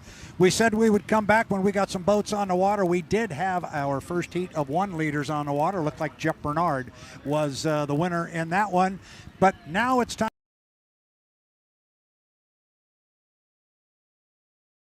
A little bit, we're going to go qualifying with our Grand Prix hydroplanes. You know all about that. I do. It's who can turn a hot lap. You get one shot at it. Yeah, no, I think Bernard's going to come out and lay down something hot, but our Richards Racing's folks, they're not going to take anything lightly. So whether they decide to push it really hard now or save it for the final, we're going to have a lot to look out for this weekend. Keep an eye on Austin Ekert. I talked to him this morning. I said, so you'd like to have 2 in a row considering that last win in Seattle? He goes, that's the plan. So we'll see how it works, because in Grand Prix racing, it's all about winning your way to that inside lane in the final. It is, and boy, just thinking back to Seattle, Austin flew the heck out of that thing, and they've got their motor program together. I know they had some struggles at the beginning of the year, but that's all been worked out, and we're looking forward to a great weekend of racing. Well, and it's going to get started Grand Prix style here in just a few moments. We've got boats in the water. I do not know the order in which our boats are going to come out, but we will get that from the officials who are just down to our left. But they're going to come out. They're all in the water. We've seen the drone shot over there. So we're going to have boats on the water here very quickly. We're not going away. We're going to stay here and cover Grand Prix qualifying. They get 2 laps on the clock, but from what I've learned and seen over the years, the first lap is really slow. They're just trying to make sure everything's warmed up, get the manifold pressure right, make sure you get the oil pressure and all that heated up before you go. Yeah, those are expensive motors. You don't want to just go mash it and come back with a broken motor. And so anyone who's run Grand Prix knows that you got to get the oil flowing through the motor and get the motor ready, and then you can step on it. It's probably a good idea in your car every morning. Don't just fire it up and jam your foot in it. Yeah, maybe warm it up. Okay. My wife was not listening because I keep telling her to warm the car up a little bit. Maybe a little, but yeah, no, truly, when you've got 1,300 horsepower and you don't want to break a motor and we're pushing them to the nth, to the max, yeah, you do need to warm those up. My car or my truck, I think I'm all right. And I think I hear a boat coming in the background. We're going to twirl around, and we are going to check what's going on the race course. And again, I do not know the order, but it is going to be John Shaw in the Cool Cat Motorsports. Cool Cat Motorsports. I like that Cool Cat thing. GP 135. Now, he will come down. I did check with the official just to make sure they are not on the clock this time by. Yep, this is the warm-up and getting the oil flowing through the motor. You can even hear it. But the nice thing is all of the GPs have sounded really good. Sometimes tuning a motor here in the salt water, it can be different. So I haven't heard any misfires. All the boats sound really good, so they're getting ready for a good competition. So this is when it all starts to get serious for our Grand Prix hydroplanes as they begin their qualification session. And just like that, we lost him. Oh, man, heartbreaking. It's always tough being the driver in there and either hearing something let go or the motor letting go or you seeing gauges that aren't going the right direction and having to shut it down. So hopefully it's just you know what, something didn't sound right, I shut it down before any damage happened. But yeah, that's a tough spot to be in as a driver, and now John Shaw's popping the lid. Yeah, that's too bad. Ed Thompson from back east, his boat, the GP 135 Cool Cat Motorsports. We were just getting ready to get the party started for our Grand Prix hydroplanes, and unfortunately we're going to get a DNQ.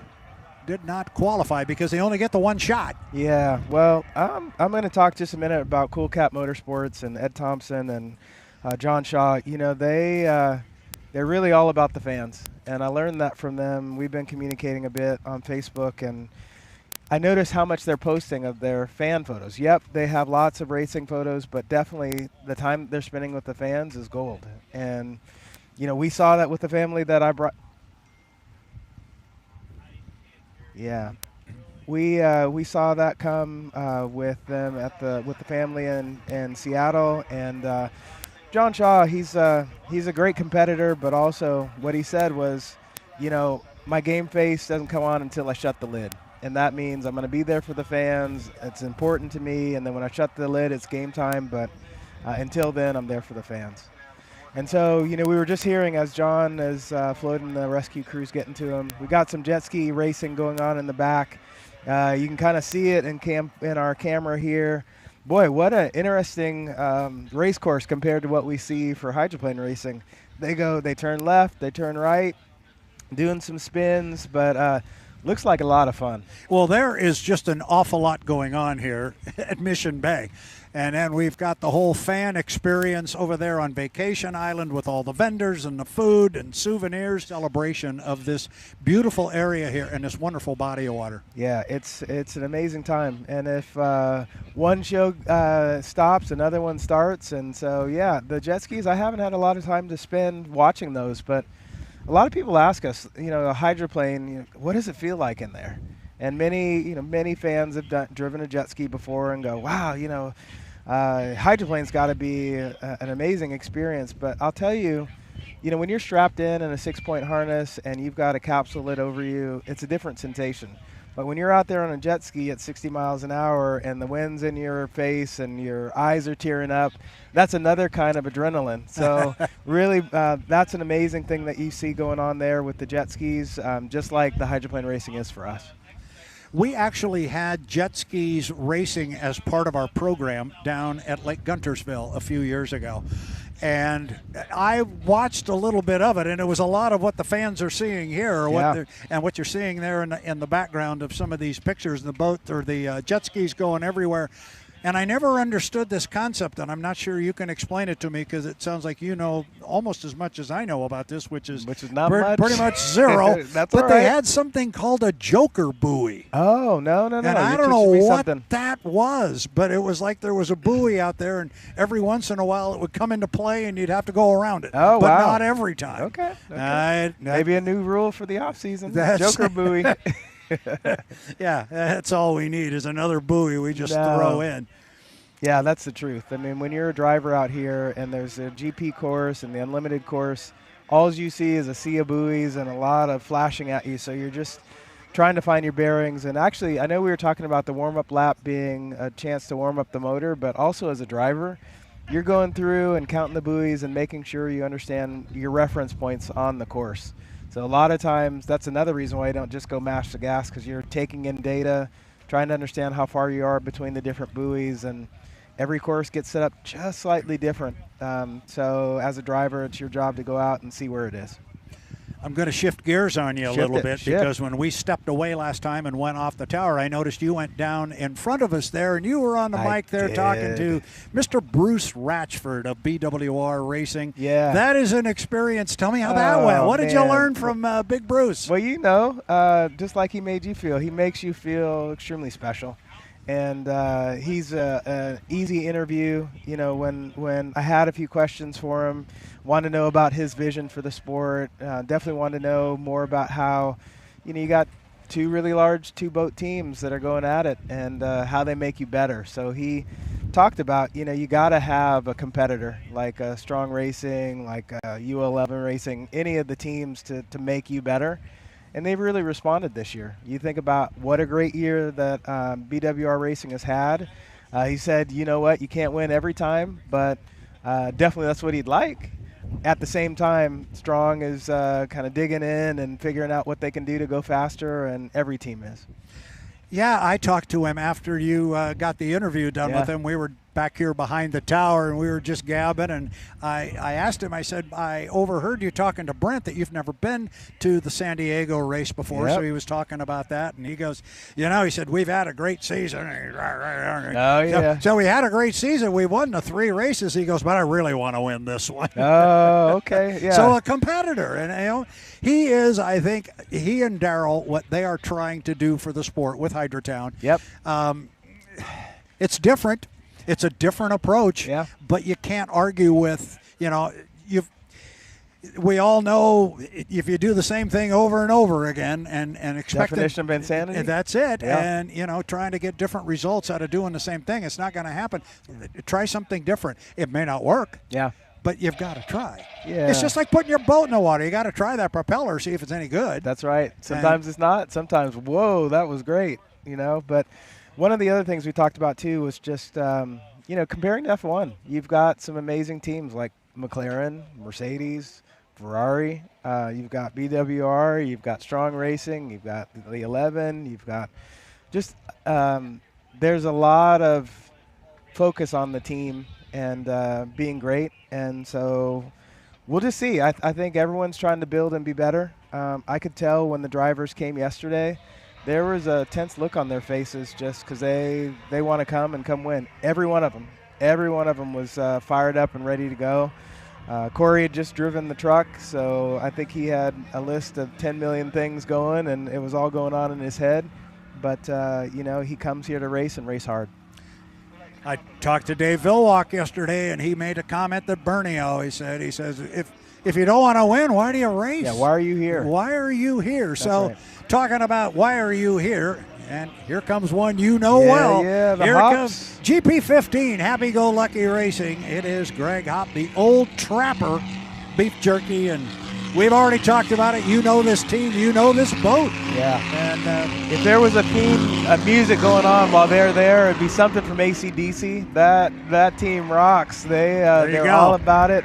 If you ever spend a crew night over there, it's all about hard rock, sanding, and getting stuff done. There you go. Yep. There you go. So Greg has come out on the race course here. Let's go through this procedure here. He came out of the pit area, came down the front straightaway, and crossed the start-finish line. He is not yet on the clock. No. He is not yet on the clock. So this is all still warm-up. He gets 2 laps, and they will take the fastest of the 2 laps. That will be his qualification speed, and he only gets 1 crack at it. And you can tell when he came into that corner, he was about 3/4 speed. Now he's starting to stand on it, and you can really hear the RPM start to pick up. So it is the GP15 driver Greg Hopp out of Snohomish, Washington. Happy-Go-Lucky Racing, the old trapper beef jerky. And we're going to put him on a clock.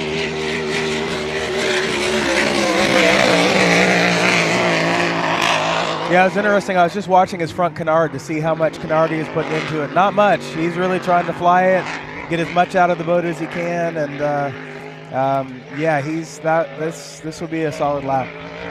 Well, he looks really good about halfway up the backstretch. A low-profile, bright yellow boat that fans of Grand Prix and unlimited hydroplane racing have come to know for many, many, many years. We have seen this boat. They basically rebuild it new every year, don't they? They really do. You know, it just amazes me the number of hours that the team puts in. They'll take the decks off, sometimes every year, sometimes they can take a break, but they're always rebuilding and making it better. So the first lap is in the books right now for Gregor. And he will get a second one. And he's pulled his foot a little bit. Yep. Yeah, so he's definitely pulled his foot. What's interesting about the saltwater is it actually leaves a lane. You can see the saltwater design or line there. It kind of helps you see where you're supposed to be. But yeah, it does look like Dee's definitely off of it for a bit. Now the white flag is flying. It almost, well, I was going to say he almost is acting like the first time he came across was the beginning of his first lap. Yeah. And he went slow because he did complete 2 laps. But the first one, and I confirmed this twice with our chief referee, Jonathan Abbott. I said, now the first time they come across, they are not on the clock. And he said, nope. Yeah, and you never know. Like, Greg is always about watching his gauges and knowing what's going on. He can sense like something is going wrong with the motor, and if there was a problem, he's quick to jump in and, you know, salvage the weekend. You don't ever want to keep going on it if there was a problem. So if there was something like that, could be, or it could just be, you know what, I've showed what I need to show, and that's all you get to see. We're qualified. I felt good with the run. I like it. I'm done. Yep. So we've got our next Grand Prix hydroplane. Freak. Oh, The here we Freak. go. The Freak's coming out. GP10. Richards Racing again. Out of Snohomish, here comes Kevin Ekert. Hails from Edmonds. Now this boat's got kind of a a radical look to it. I like this new cowling section that they have on this one. But here comes Kevin. He will come down, and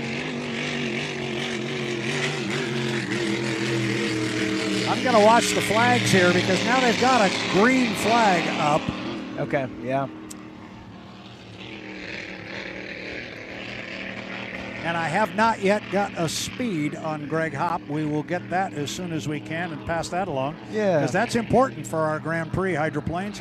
It is all about getting an inside lane. If you're the top qualifier, you're going to run in their first heat in lane 1. Yeah. Yeah, it's interesting. The assigned lanes and, shorter course sometimes lends to some real competitive racing. I like a mix of all of it. So sometimes I like the assigned lanes. Sometimes I like to see them fight. Right. But you get a different taste here. Well, yeah, he's going to treat this the same way Hopper did. It looks like you can hear the motor wind up. He's going to put his foot down here, and I honestly think we'll see if the flag changes. It does not. So he's still in the green.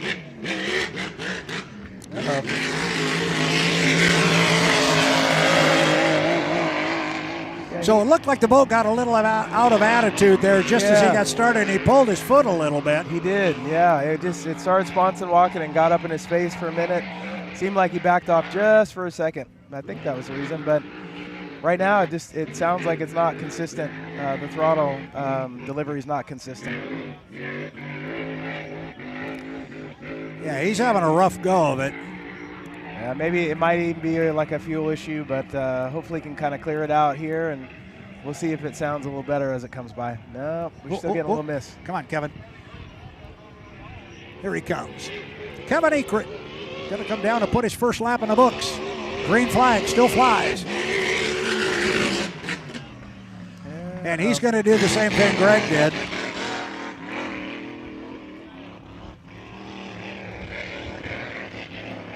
Yeah, it'll be interesting to see if he comes in on this one or not, but maybe. Yeah, the white flag is now hanging, so he can complete this lap. Yeah, just sounding like it's missing just a bit, so we'll see if he decides to keep going on it or. Well, he's definitely off of it now. Yeah. Yeah, no, I think good decision. Again, we got a long weekend of racing. There's nothing to prove right now. Yeah, we make the old line in the Unlimiteds, and it's the same here with Grand Prix and all our classes of race boats. You can't win the Bill Muncey Cup on Friday. That's but right. You can sure as heck lose it. You sure can. You make a mistake and ruin some equipment. You can't win it, but you can lose it. So don't do that. No.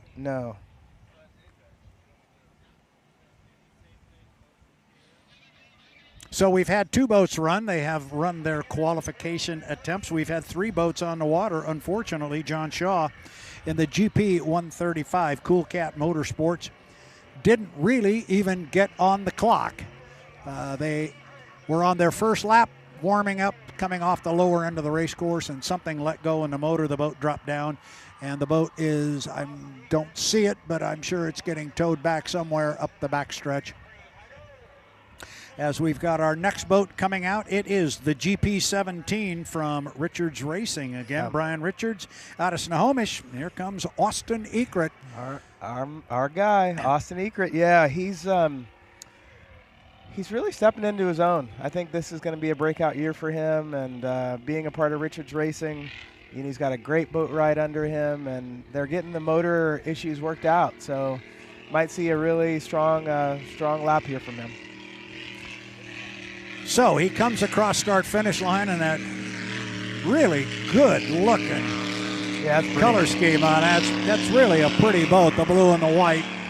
Almost has an Atlas blue, a little bit of an Atlas blue. It does look a lot Atlas blue. Ask the colorblind guy, but it does. Oh, okay, here you go. So you're going to start picking on me now. I got you. Yeah, it looks just like Atlas van lines. Well, I didn't ask you. I just told you. the mayhem begin. Okay. I see. We don't feed you lunch. You start getting getting crafty. I got you. Well, and it looks like Austin's going to play this thing the same way again. But he sounds like he's got quite a bit more RPM and horsepower. The motor's sounding good. I think we'll see a good run. So he stays really tight on the buoy row coming off the top end. This would be the first time we will put him on the clock. He gets 2 laps. So far, everybody's just been running the 1 hot lap. But it's Austin Eckert, GP17 and the Miss Renee.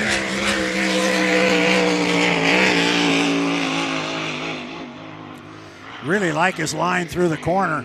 I do too. Yeah, he and you could hear the motor sounded just different than the others. Sounded really strong. Definitely sounds like they've got that motor program going. It's a 1 2/3 course for these guys, so this is a pretty big course for these guys, right? It is. Yeah, it's a bigger course, but I think on the West Coast typically the courses are a little bit larger, but definitely on the East Coast shorter courses. But then also, you need to have that punch coming out of the corner. So the boat setup's going to be different depending on the course. Man, he could have reached out and touched that exit pin. Yeah, holy cow, he was right on top of it. Austin Eckert, GP17, Miss Renee. Gonna come down and put 1 in the books. We'll see if he pulls his foot. Yep. Yeah, one of the better laps we've seen today. So Austin's gonna keep taking it around. We've got the checkered flag up for him. Another good run for Austin. So glad to see him out here. A native from Washington State area. He's a hard charger and definitely a name you want to watch. I can definitely see him in an Unlimited someday. Austin definitely knows how to get a boat around the course. So it looks like he's going to get one more nice tight turn out of that. About to come up to start finish. Airing it out real nice. And again, we were talking about canard position. He's about level. He's not putting a lot of wing into it to put down. So that's letting the boat air out. And I would imagine another really good lap. Well, and he's the first guy that's technically come out and run 2 laps. He has. He just does it like he needs to do it. That's Austin, yeah. So we actually have a checkered flag hanging down to our left as Awesome Austin will head up. I left you here and went down. We're trying to get some speeds. Okay. And so we're working on getting that to us. It'd be great to get some speeds just to know. I mean, what we saw was one thing, but the speeds tell the truth.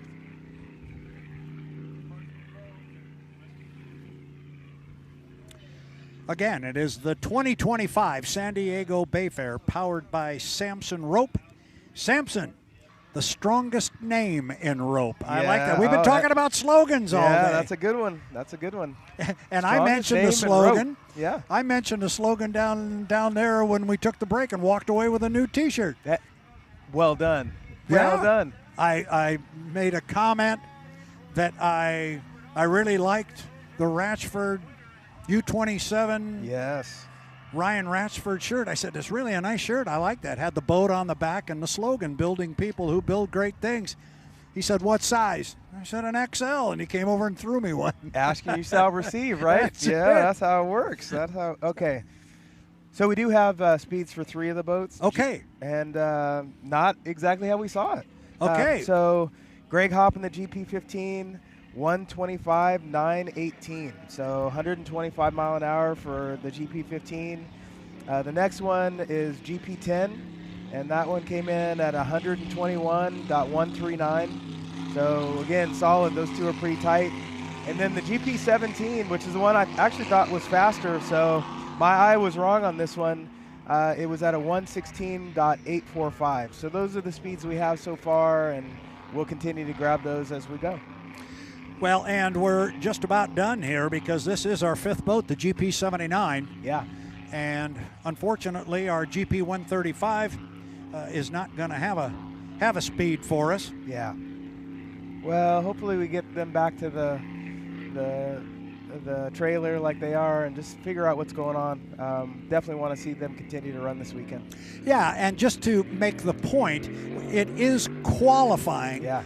But if you're new to all of this, in this particular format, because you didn't get a qualifying speed does not mean you cannot race. You will be racing. And speaking of racing, this guy loves to. Racing, oh my goodness. Jeff Bernard driving a bullet that is the GP79, and it just looks really fast. Yeah, boy, night and day difference. That was a really fast pass for that one. And you know, I was talking about the canard. I've been talking about it in all the different boats. He had some downforce in the canard just because he was going so fast. So I think you're going to see the 125 eclipsed, but we'll find out if he does, and if he does, by how much. All right, well, I know nothing about Grand Prix, but I'm going out on the limb and say you could be sniffing pretty close to $130 here the way he's running. He is really running hard. Jeff Bernard driving Mike Grendel's GP79, a bad influence, and he is done with his first of 2 laps.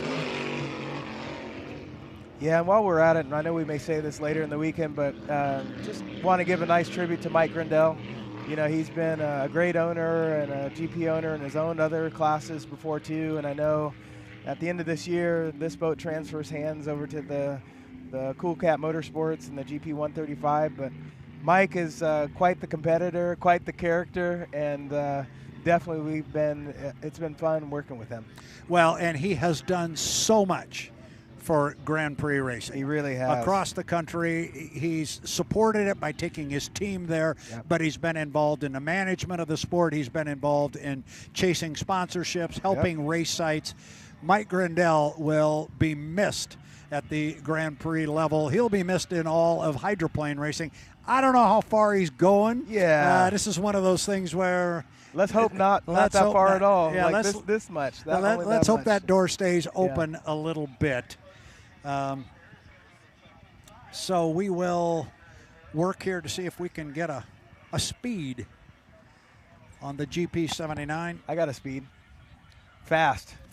It was really fast, yeah. And here we come with... Have we got another boat coming out? Yes, indeed. We've got the GP5 Grant Racing coming out, the Jack Nut Apparel.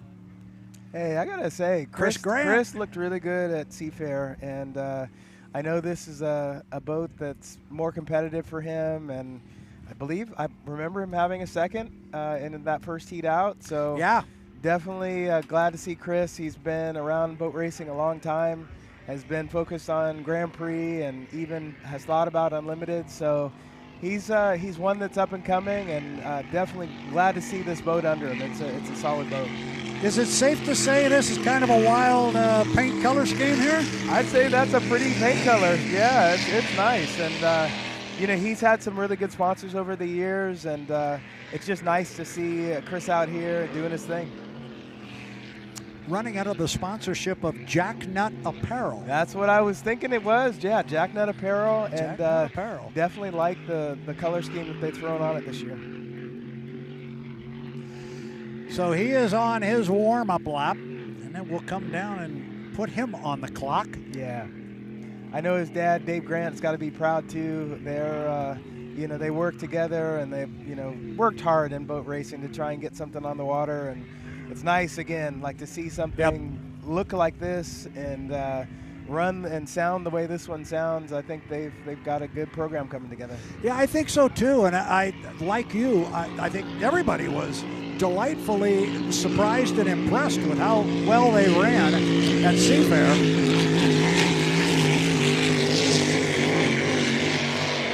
But the boat definitely looks the part. It does. It looks like I do not know the history of this particular hull, but I mean, the boat looks good. Yeah. It looks real good. And to your point, they've worked for many years to try and put this piece together and get it on the water. And it's just good to see him out here running. And the boat sounds good. Yeah, it sounds great. Sounds great. He's getting some good quality laps in. You can hear just the difference between him and the 79, but that's how you grow. You start at one place and you start building on it, propellers, start working on the motor program, and then you'll start to see him move up even faster. But it looked like he stepped on it coming out of the exit of that turn, and I think we might see a little bit faster straightaway speed. Yeah, he's definitely a little quicker this time. He's going to put his first lap in the book. He gets the white flag with one more to go, but I don't think he's going to do it. I think he's going to. Yeah. Well, maybe not. Yeah, it seemed like he got out of it a little bit. Now, I am There seeing he just a little bit of a smoke screen. I don't know if that's normal, but just seeing just a little smoke haze. Yeah. We're going to lose him? Sure. Nope, he's hanging in there. Yeah, he's hanging in Come there. on. But I did see just a little smoke screen, so don't know if something's off slightly, but yeah. He's getting it back up on plane. He's a little far out for now to bring it in, but there he goes. Could that be something where Father David says, you got a little smoke laying down, just pull your foot out of it and bring it home? Maybe. I'd hope my dad would tell me that. There you go. Yeah. We're getting a whiff of it now, too. Yeah, yep. We got a little smell. Definitely blowing our way. Yep.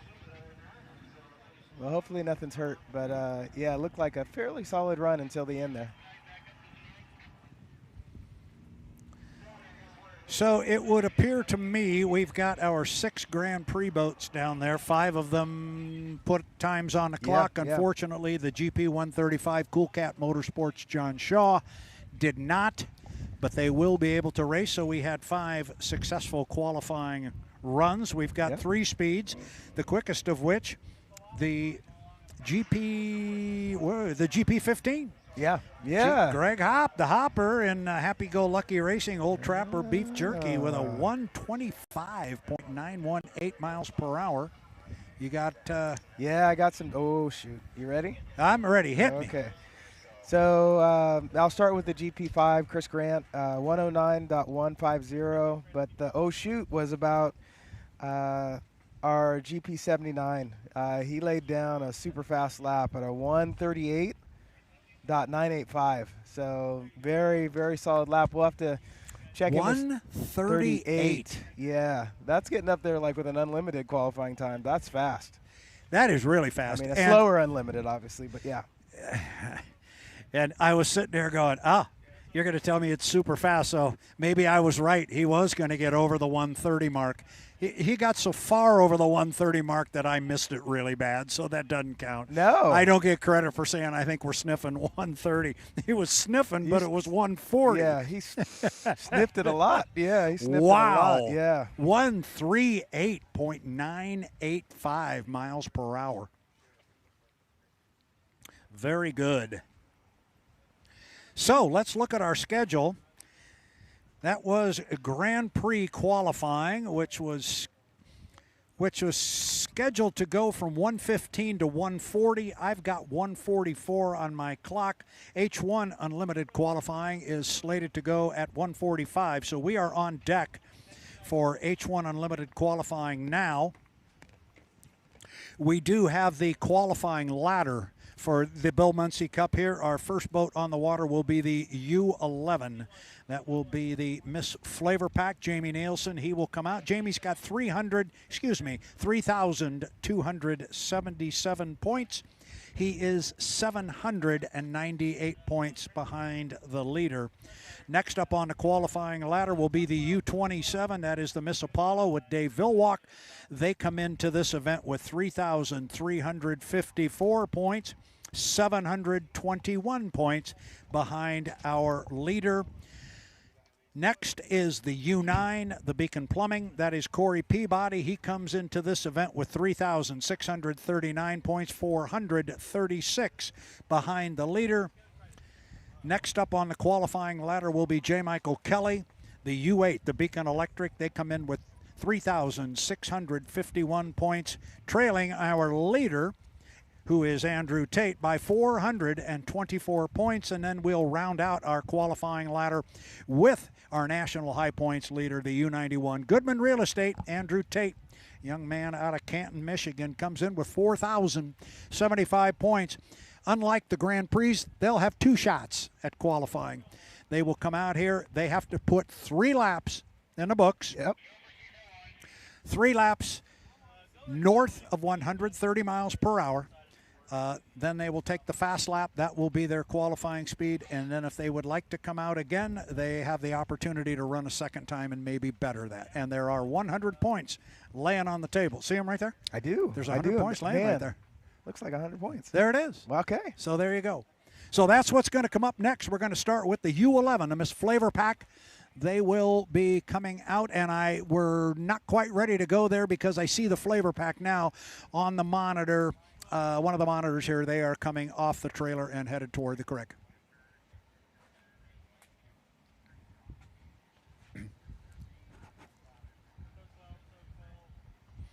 So with the FLAV-R-PAC not quite in the water. Yeah. Supposed to go at 145. Yep. We're just a couple of minutes behind, but we're going to take just a very short break here. We just saw on the monitor the Miss FLAV-R-PAC is coming toward the creek now.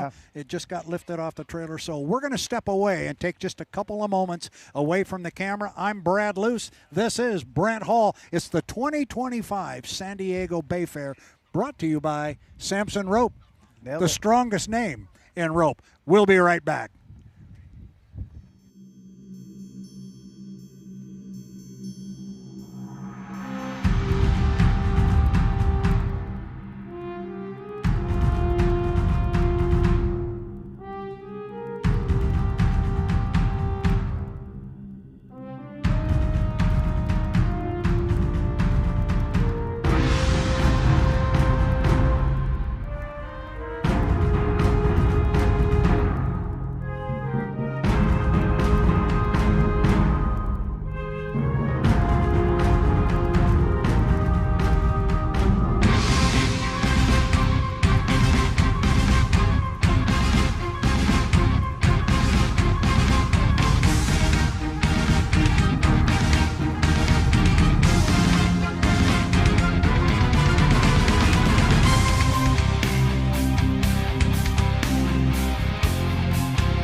Northwest of downtown San Diego lies Mission Bay, a man-made aquatic park unlike any other. Mission Bay is the only race course on the H1 Unlimited circuit built for the purpose of hydroplane racing. In the post-war years, San Diego envisioned a waterway that could host world-class events, and with the guidance of legendary hydroplane driver Bill Muncey, engineers designed a 2.5-mile race course between two islands. A massive dredging project in the 1950s formed East Vacation Island and Fiesta Island, both featuring sandy beaches sloped to dissipate waves created by the hydroplanes. And in 1964, the dream became reality with the inaugural running of the San Diego Bayfair. Over the decades, San Diego Bayfair became a mainstay on the unlimited hydroplane calendar, traditionally holding the final weekend on the schedule where season points championships are decided. one name stands tallest in Bayfair history: Bill Muncey. Muncey was the most successful driver of his time, with 62 career victories and 8 Gold Cups to his name. Muncey's connection to Bayfair was personal. He lived there, he raced there, and he became an icon in both the sport and the city itself. After his tragic death in 1981, Bayfair honored his legacy by renaming its race the Bill Muncey Cup.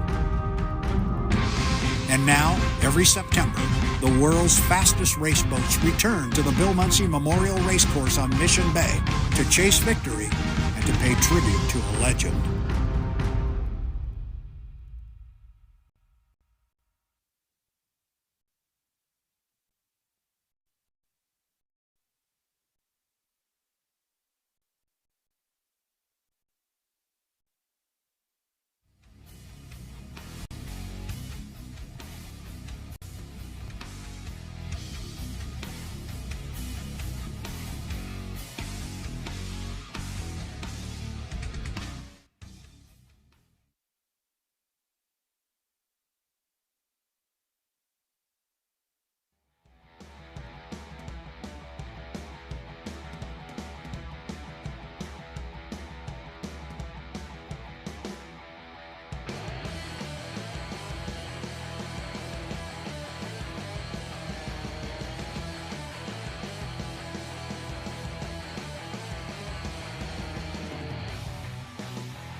Welcome back to San Diego's Mission Bay. Brad Luce along with Brent Hall atop the start-finish line tower. Brent, I didn't talk to you during that last break because you and I both wolfed down half a sandwich there pretty quick. It was good. And by the time we got half of the sandwich down, we turned around, we got an H1 Unlimited hydroplane on the water. It is Jamie Nilsen. Well, you know we needed our veggies with our sandwich, right? Absolutely. So here we go. Jamie Nilsen of the U11 MS FLAV-R-PAC is up the backstretch. He is not yet on the clock.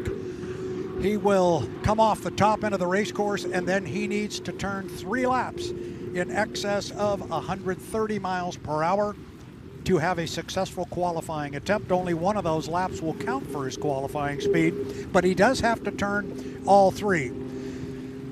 So Brent Hall, time to get started with H1 Unlimited qualifying. We are started. Look at that. We're underway. Jamie Nilsen, U11, the FLAV-R-PAC. The boat is owned by Scott and Shannon Rainey out of Chelan, Washington, and I say this all the time, I will again. If you don't know where, out of Cle Elum, Washington. I say this all the time, that if you don't know where that boat is from, and you don't know where Cleella, Washington is, if you put your finger in the center of the state, you'd be pretty darn close. Okay. You'd be darn close. So good enough. Scott and Shannon, long time boat owners, very active on the H1 circuit and very active within the H1 organization. That's right. And Jamie Nilsen, just one of the... pretty rooster tail coming out of the corner. Sure is. Just one of the... And Jamie's very soft-spoken, but one of the nicest guys you'd ever want to meet. Truly a really nice guy and a whale of a baseball player. Yeah, we got a chance to talk about that a bit. And, you know, he was drafted by the Kansas City Royals. I mean, how cool is that? And now he's racing boats. So definitely has been at the top of his game in baseball, and now he's at the top of his game in boat racing. Turned that lap at 146 miles per hour. Yeah, he spent a year in the farm system with the Kansas City Royals. It's a great story when he got the call. I don't know if he explained it to you, but he got the call. He played at Central Washington University. He got the call to come to the Kansas City Royals farm system while he was at an outboard race at Black Lake. Wow. Yeah. That's the kind of call you want to pick up. He said he went to the driver's meeting and his phone rang, and it was the Kansas City Royals, and they said, how quick can you get down to Arizona? But he wanted to be a boat racer, and he'll be the first to tell you he was not going to make it in the major leagues. But, oh, boy, was he tight on the buoy. Yeah, And great corner. That's Jamie. He loves to do it. He loves to paint the buoys, as we call it. He's already got one in the books at 146.7. See if he's able to improve upon it here.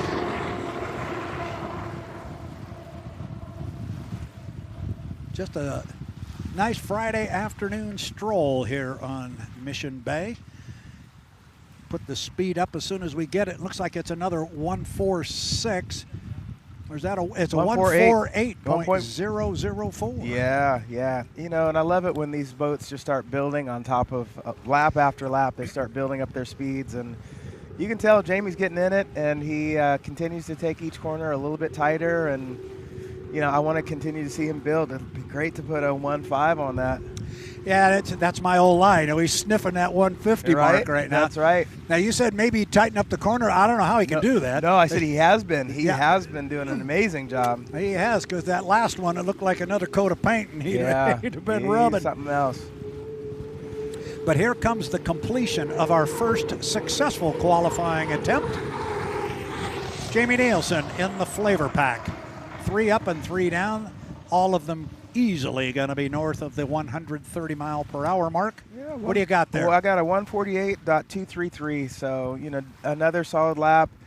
You know, Jamie, he's an interesting guy. It was good to spend some time, and he's an avid golfer, and I know you know that, but wow. You know, he's talented in so many different ways. Great family man. It was just good to spend some time with him. He's really, as I said, he's truly one of the real nice guys. And that, I guess if you say that, that implies there's bad guys, and there's not. There isn't right now. We need a villain. We talked about that. It's not Dave anymore, so we need a new villain. Who's that going to be? We just don't know. But, yeah, and even, the funny thing is, even Dave will tell you that. Yeah. Oh, yeah. He will tell you that. He says, you know, everything's gotten so politically correct. He goes, you know, we need a driver to get out of the boat and throw a wrench at somebody. Yeah. Or, you know, we need the black hat. We do. But, you know, I do love the way our drivers represent our sport. Yes. You know, and I think this has been talked about quite a bit, but just how accessible they are.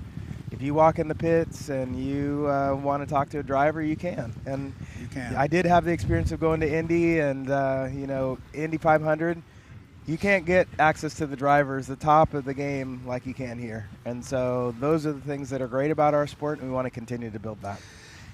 Yeah, and sometimes I think we as an organization, and I'll say that being on the board, I'll use the term we. That we don't exploit that enough. Okay. The accessibility of everybody within our sport. Owners, drivers, crew chiefs, doesn't make any difference. They are all very accessible. And if you ask somebody for some time or a question or for a photo op, and I'm going to throw you in the middle of this because you're part of this too. Yeah. But you as a driver, you as a personality in this sport, I've seen you, kids come up, and of I course love you it. melt with the kids. Oh, I love it. But I've seen you down on your knees on the asphalt, Yep. hugging little kids and getting pictures, and Yeah. that's good stuff. It is good stuff, and I think it means so much to me that they're excited about our sport, and I just want to make sure to roll out the red carpet, and our drivers are doing that too. We'll continue, and it goes back to drivers like Bill Muncey, and the way he marketed the sport, and I've heard he's sometimes kind of a tough guy, but you got to be a racer, but at the same time, he was on different TV shows, he was always out promoting the sport. If like when the Squire Shop went down, he was wearing a Squire Shop jacket, so that sponsor could understand that they were still loved and still wanted them to be a part of it. It's those little things, just noticing that and being there and making magic moments. We're going to continue to grow this sport.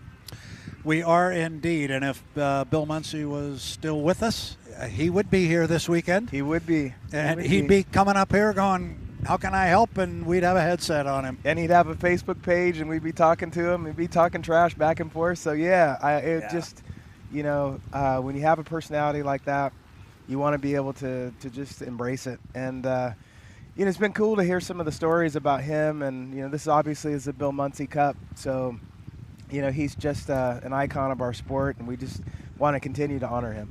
We do indeed. Next up on our qualifying ladder is the U-27 to Miss Apollo with Dave Villwock. The lid is down on Super Dave, and I think the boat is beginning. I was thinking the boat was beginning to move, but we see the lid down there on the far left-hand side of the screen. That is the red, white, and blue boat there. And he had to await the arrival of Jamie Nilsen and the U-11, who was pitted just to the right of him there.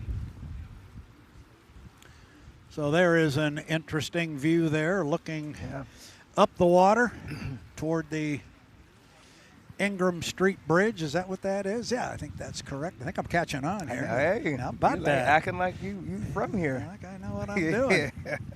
The Ingram Street Bridge, that's what it is, as Dave Villwock spools up the Lycoming T55 tournament on a U-27 to Miss Apollo. Dave came out earlier today and had some laps north of 160 miles an hour. We'll see if he can put one down in that category here during qualifying, because now it counts. There are 100 points laying on the table here for the fastest qualifier. Our second fastest qualifier will get 80 points. Third will get 70, 60, 50, and on down from there. So we call him Super Dave. There's a reason we do that. He's won 68 of these races. That's more than any other driver. And the conditions are a little soupy here, but you had a conversation with him about that yesterday. Oh, yeah. I wanted to fire him up a little bit, and I said, boy, it's really windy out here. And he's like, because truly at this level, you're a professional, and you have to learn how to drive the boat in all kinds of conditions, and that's what Dave believes, and he's got so much experience in doing it. So, the wind is coming up. We can feel it coming down the channel. It's coming right at us. As a driver, you have to adjust, and I even heard Corey talking about once you get to that channel area, sometimes you'll lift a little bit just because the boat's starting to get a little bit light. But those are the smart decisions you need to make as a driver, because the course is always changing. So here comes Dave off the top end. A nice corner. He will come down and we'll put him on the clock. Yeah, he's got some good momentum coming. I do feel like this is going to be a 160 at least, so we'll see if I'm right.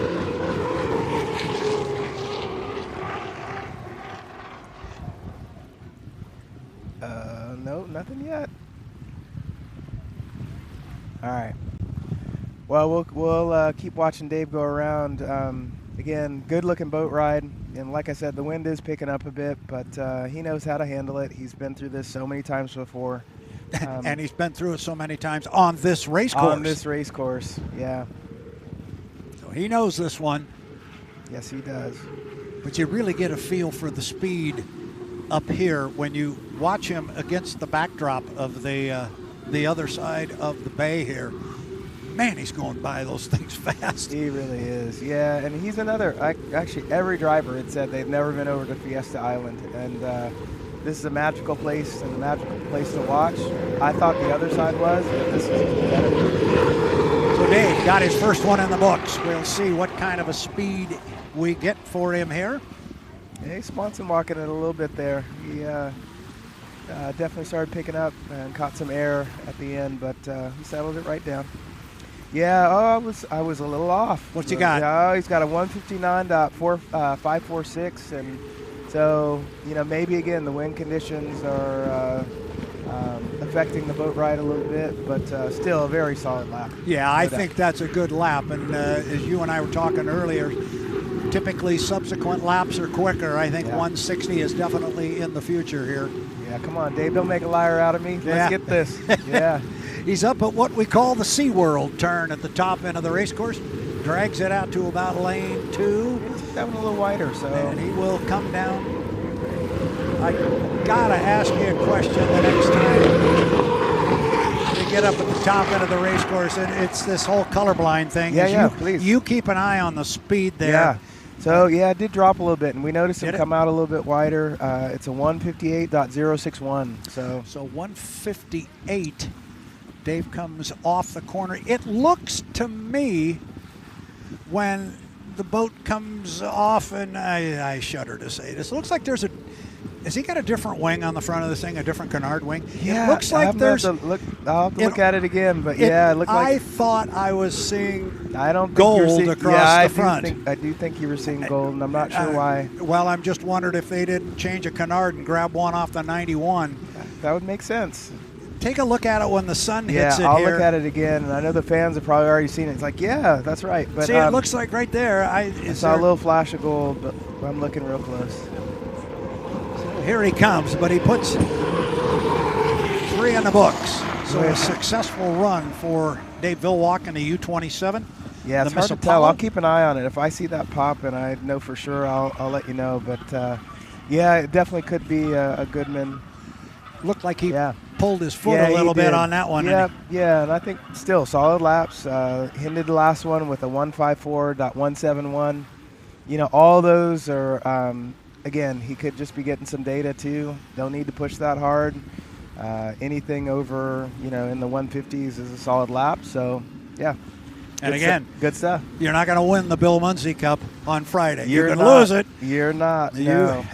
And so Dave Villwock, right now for the time being, and again we have to caution our fans, these speeds are unofficial. Now, they're not unofficial in the sense that the speed may change, right? But they're unofficial in the sense that the boats still have to go through tech inspection. Got to see the tech truck. They got to go visit Seth in the tech truck, and there is a black box aboard each boat, the data acquisition box. The black box, as we call it, and it is not. The colorblind guys tell you that. It's bright orange. Right. The black box is not black, but they'll take it out, get it to Seth, and he will look at a couple parameters in there that are N2, which is the rotation of the output shaft of the turbine. There are limitations to how fast you can spin that shaft. And then they will look also at the fuel flow to see if they are flowing more than 4.2 gallons a minute. Once they say, nope, he's clean, that's good, then that becomes an official speed. Yep. That was a great explanation. Did we go through that okay? No, you nailed it, yeah. Wow. Well, it's not my first boat race, but... No, or rodeo. Still.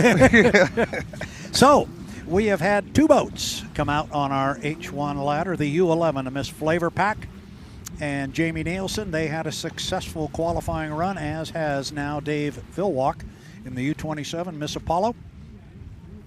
Next up, Corey Peabody in the bright white and blue U9 Beacon Plumbing. Corey is one of the focused. Yes, and focused. one of the most competitive guys. Yeah. I have the good fortune of emceeing the H1 annual awards banquet each year. I know where you're going. 2 years ago, Corey got up on stage and we gave him the award for second place in National High Points. Yippee! And yeah, that was about what we got out of him too. First of all, he didn't even want to come up on stage. Yeah. And he comes up there and he said, and did I just hear that? You did just hear it right. And maybe our fans heard it too. It may have come across our microphones. The U11, Jamie Nilsen, has cleared the tech truck. So now that speed is official. Yes. So that one's good. And have we got We do. We got Corey is away from the dock. Anyway, just to close on that story, he was clearly not happy, and he let everybody know it, that he was the first loser, as he liked to call it, being second place in national high points. We gave him the same award last year. Yep. And he just walked up to the microphone and said, those of you who know me know how much I hate this. Yeah. Well, he's currently sitting third in national high points, but he's only 436 points back. Keep an eye on Corey Peabody this weekend. To your point, he is focused. He is. And you actually teased him in Madison about second. You just had to drop it. You had to poke the bear, didn't you? Poor guy. I got this guy named Hall teaching me how to do this. Hey, you mean I don't do it to the other driver? No, you did great. I was like, right on. Way to poke the bear. Good job. Good job. Corey Peabody taking it easy coming up the backstretch here. He's not yet on the clock, but he will be the next time, and he's not taking it easy anymore. He's starting to open up the Lycoming T55 turbine motor in a boat we affectionately call the oldest one on the circuit, built in 1992, but it's been rebuilt so many times that it's basically brand new. It is. So here comes Corey. He is going to come off the corner there about lane 2, and he's going to put his foot in it. We'll see what kind of a boat ride he gets, but let's put him on the clock. Corey Peabody, the U9, the Beacon Plumbing. Nice. And you know, Jim Scheckler, the new crew chief for Strong Racing, it's his first full race as crew chief, and I know, boy, he's all about data. So is he? Yes, he's all about data. He's been doing it in the 1 liters for years, and it'll be interesting just to see how he drives this team forward using that data and using that knowledge. I'm really glad you brought that up because that is a point we need to make about Mr. Scheckler and him being promoted to crew chief on both the U8 and the U9. Congratulations to him. Yeah. I do know the guy. I don't know him well, but everything I've read and heard about him, he is an extremely bright guy and a good leader. And as a crew chief, that's what you got to have. That's a big part of it. You got to have leadership skills. That's right. That's right. And hey, and Mike and Jeff Campbell, they're still part of the Strong Racing family, and we'll definitely be doing some consulting. I heard from both, actually, Corey, Michael, and Daryl. It's just in a different capacity, and so, like with great teams, there's changes that are made, and I know that they've been looking to figure out how to move out of boat racing a bit more, and they'll still be in it. I know they will, but just grateful for everything that they've done for our sport, and we'll probably continue to do. Yep. What kind of a speed do we get? I know you can see it better than I can over there. there. So Corey's pulling in a 156.769. So again, speeds are a little down, but like I said, the water's a little bit rougher than it was earlier this morning, so that can affect the speeds. Yeah, Corey's going to want more than a 156. Oh, yeah. He doesn't want to give any more points to Andrew, even though he doesn't even want to finish second in qualifying to him and give 20 points away. He needs every point he can get. Corey's got his second one in the books. He does. He does. And he is on his final lap just like that. Did we go the right way? Yeah, it did. He's picking it up, 158.408. So, yeah, he's picking it up. Boy, I'd love to see a 1.6 on this race course from more than one boat. Yep. So, yeah. He's a 158.4. Where's Dave? 408, yeah. Where's Dave Villwock? What was he? Villwock was a 159.456. Okay. 546. Going a little dyslexic there. So, yeah, he would definitely like to see a 1.6 for the first 2 digits. Yeah, come on. See if he can tighten it up there. He does a little bit. Good corner. Yeah. Maybe that's enough. Some good momentum. Here we go. It's Corey Peabody. That's a millisecond difference. It's really close. You can see him airing it out. Yeah, yes, come on. Sir. All right, we'll get you a speed here in a second. But Brent's got his eyes on it. Pop in when you got it. I do. And he did. 160.476. So, yep. We finally have someone at the 160 mark. 160 miles per hour. So that'll make him feel a little better, at least for the moment. Knowing Corey, not really. Yeah, no. No. He's like, whatever, that's what it should have been. And it should be even higher than that. That's exactly right. But we saw our first legit 160, and I say legit because the testing ones, they're fun, they don't count. That one counts, again, unofficial. He will have to go through the tech truck. But Corey comes out. We've had 3 boats come out on the water. All 3 have successfully qualified on the water. We have 1 successful official qualification. That would be Jamie Nilsen. We'll wait for the tech truck on the others, yeah. Yep. And our friend and H1 official, Seth Parshall, he does it as quick as he can, and those boxes come out of the boat almost immediately. That is a big change and a big improvement that H1 has done over the last 2 years. They've made a real effort on getting the boxes out of the boat quickly and getting them up. And we get them up to Seth in the order the boat's finished on the water. Absolutely. So if you see a race, see a heat, and somebody finishes in first place, and our referees to our left say everything is clean on the water, and if we can get Seth within 4 or 5 minutes to come back and say they've cleared the tech truck, well, it's over at that point. That's right. It's a done deal, and it's official, and we've made a point of trying to improve in that area, and I think we have. We have. Yes. Can we do better? Yeah. Sure. We can always do better. But honestly, Seth is all about precision, and he gets it done right, and he'll take his time, and he's quicker at it. But I love that his answers are consistent. They are indeed. So next up is Corey's teammate. It's going to be J. Michael Kelly. He is going to come out and take to the water in the yellow and red Beacon Electric, the U8. Boat owned by Daryl and Vanessa Strong out of the Tri-Cities, as was Corey Peabody's U9 to Beacon Plumbing. Yeah, hey, doing some double duty today. I know he was out in the 1 liter a little bit earlier and racing up against Jeff Bernard there, and now doing some qualifying laps. And, it was fun to talk to J. Mike, and, one of the things I love about him is he's tough as nails. He really is. And if you think back to the 2022 championship, he broke his collarbone. Oh. And, that's a painful thing in itself, but then to go jump in a race boat and go try and win a national championship with a broken collarbone, with a Hans device pressing into that every lap. And they strap you guys and they strap pretty it darn hard. So that, and they told him, hey, we could either do surgery now or you can tough it out. What do you think he said? I'm going to tough it out. I'm going to finish this season, and he became the driver's champion. He did. I think we all remember that year here, and watching him get in and out of the boat. It was painful to watch. Yeah. And you could just imagine what he was going through. And then the pounding that you take in these things. Yeah, no, it's not you want both your shoulders super healthy, and you don't want to have to worry about that. But you know what? He just wasn't going to give up. And I think that's the fun thing about J. Michael is it doesn't matter if he has the fastest boat, he's always going to give you everything. Yep. And he's just tenacious behind the wheel, and he will drive anything. He will. You put a motor in a shopping cart, you've got a race on your hands. I'm telling you, I race against him in tunnel hulls, and man, it is hard. If you bobble at all, he's gone. Really? And so I think actually this winter we're hoping to have him just get in the boat and give it a shakedown. He's got so much knowledge. I mean, the man races sometimes 10 plus heats a weekend of different outboard classes, and then he does 1 liter and does 2.5 stock.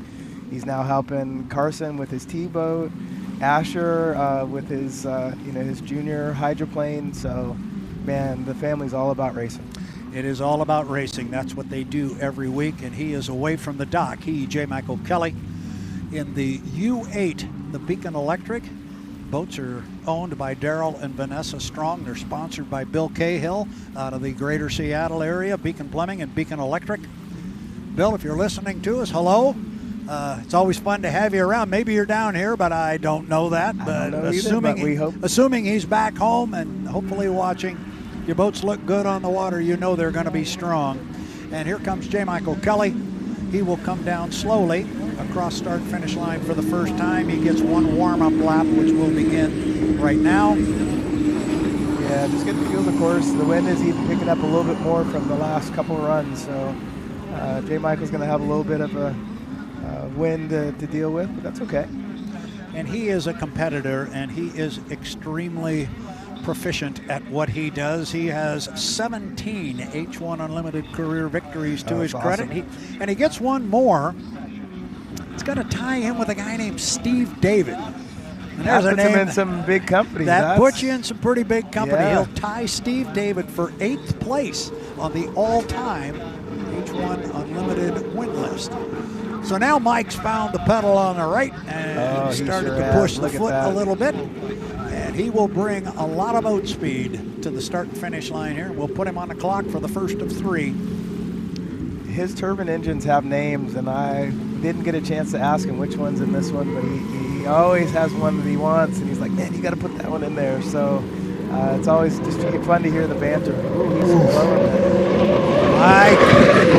he's Sorry, the fan in me came out there a little bit. Came out too. I was like, oh, brother, keep it down, keep it down. So yeah, that was he was flying it pretty high there.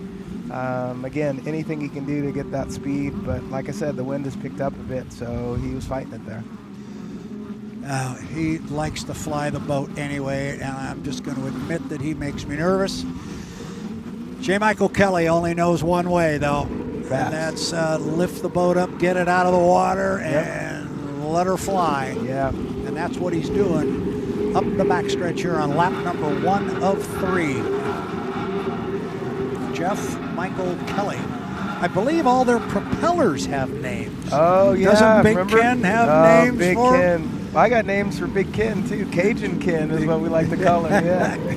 Here comes Mike again, floating the front end. Not so high this time, but still got it up and out of the water. Kelly with his first one in the books. All right, let's see what we got for J. Mike. You've got the numbers over there in front of you. Jump in, Wentz, you got it. Yeah, I got a 158.8 or 668. So yeah, he's up there. That actually surprises me a little bit. You were thinking it was higher? No, I was. Lower. J. Michael Kelly has never been the top qualifier at an H1 Unlimited event, and that's a good speed. And not for a lack of trying, that's for sure. Oh no, and he's made it pretty clear he would like to. He'd like to be top qualifier one time. One of these days it's going to happen. Is it going to be today? Kelly at the top end of the race course, the SeaWorld turn. Nice corner. He's been flying the boat coming down the front straightaway. Well, let's see what he does this time. Good, solid boat ride this time for J. Michael Kelly. 2 up, 2 down. 1 to go. Okay, so lap 2, we got a 158.931, so just slightly a tick faster. So he's basically at 159, just a tick under it.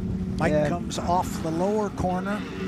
To make a big jump, he may try a different line or see if he can get just a different cut of just a couple milliseconds off, and he can get to that 160, but he's got some work to do. He does have work to do. See if he doesn't tighten it up at the top end here. That would help him in that regard, but pretty rooster tail, yep.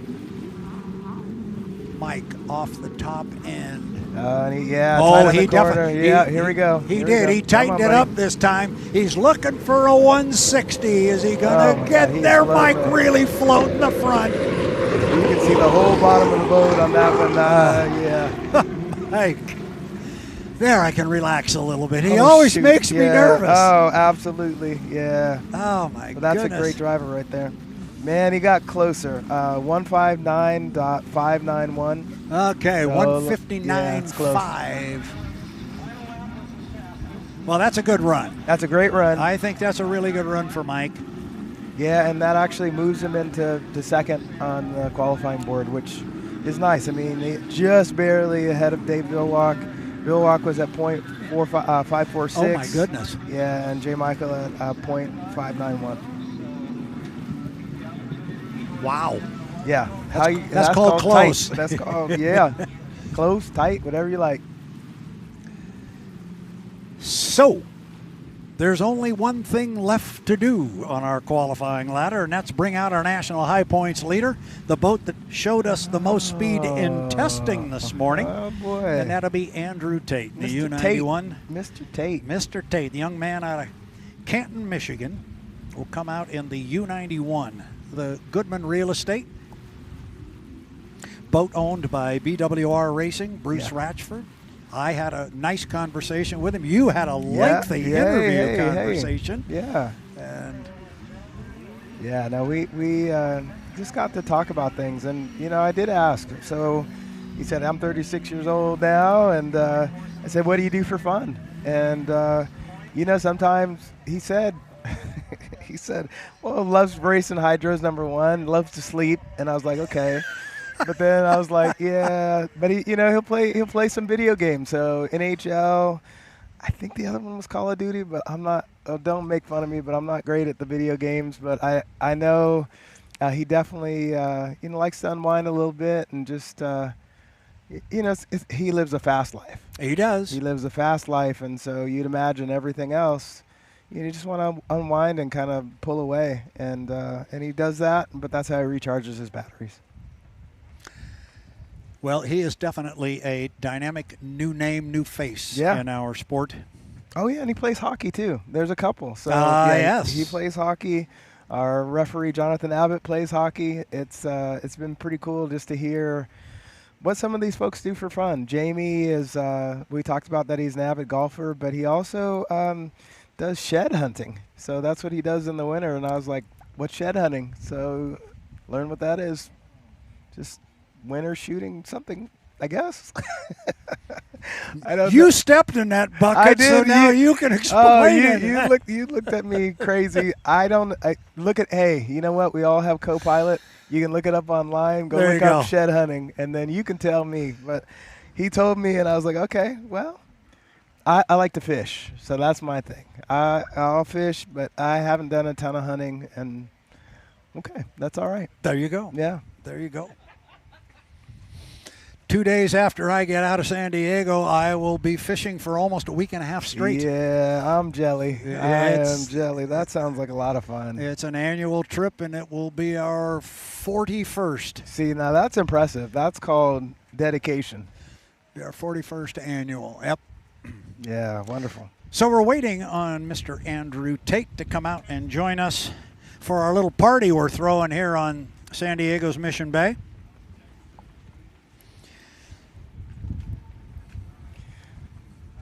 Yeah, you know, it's interesting. This hull, it's out of the box was fast when it was built in 2018, you know, and the boat ride that Andrew gets, he's just, it's really interesting to see just how it carries the speed through the corners and takes off. So I think as we watch, you'll see where Andrew's driving and the combination of the ride that he gets in this boat. And there were some trick things done on the bottom that actually make it pack a little bit more air on the left side, so it doesn't drag as much on the left sponson when the skid fin's pulling it in. And that was just interesting feedback to hear about this boat, and I think you're going to see that displayed here.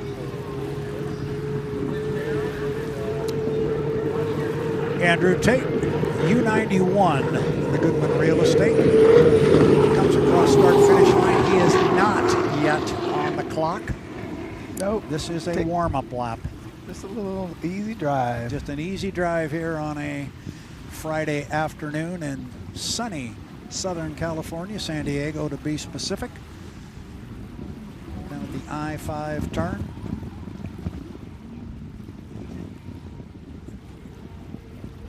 I think there's a song. It doesn't rain in Southern California, and it's not raining today. It is not. Yep. It is not. It never rains. That's how the song goes. I'm not singing it. I'm a background dancer. Nope, not on this telecast. You don't want that. No. So we'll get the stat man to keep us up to date on whether or not boats have cleared tech. We know the 11 has.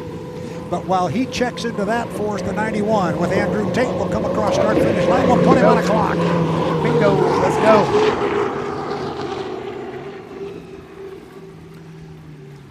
And just like that, sets it up, and boom, he's in the lower corner. Yeah, he's getting through the course very fast.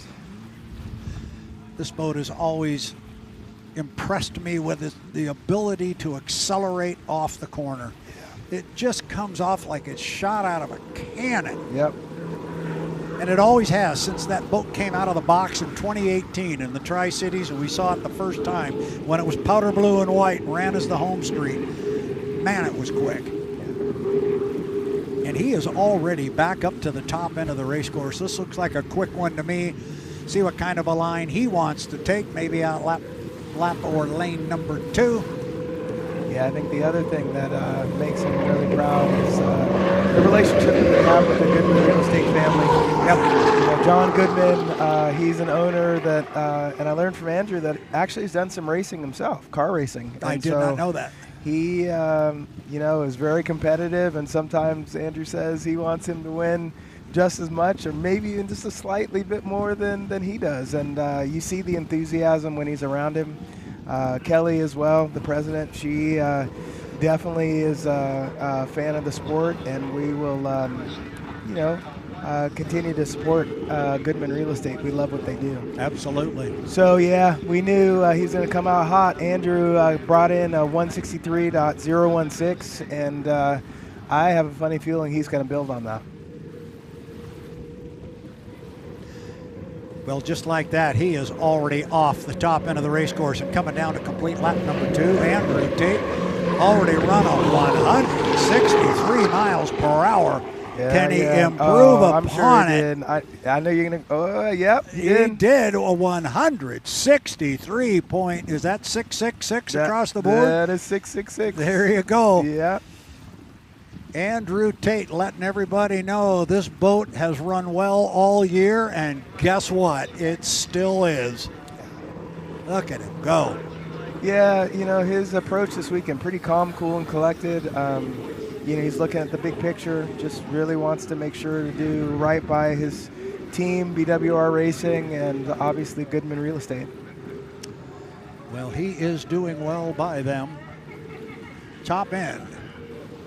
And just like that, this is 3 up and 3 down, and our first time through the qualifying ladder will be in the rearview mirror. Andrew Tate, U91 Goodman Real Estate.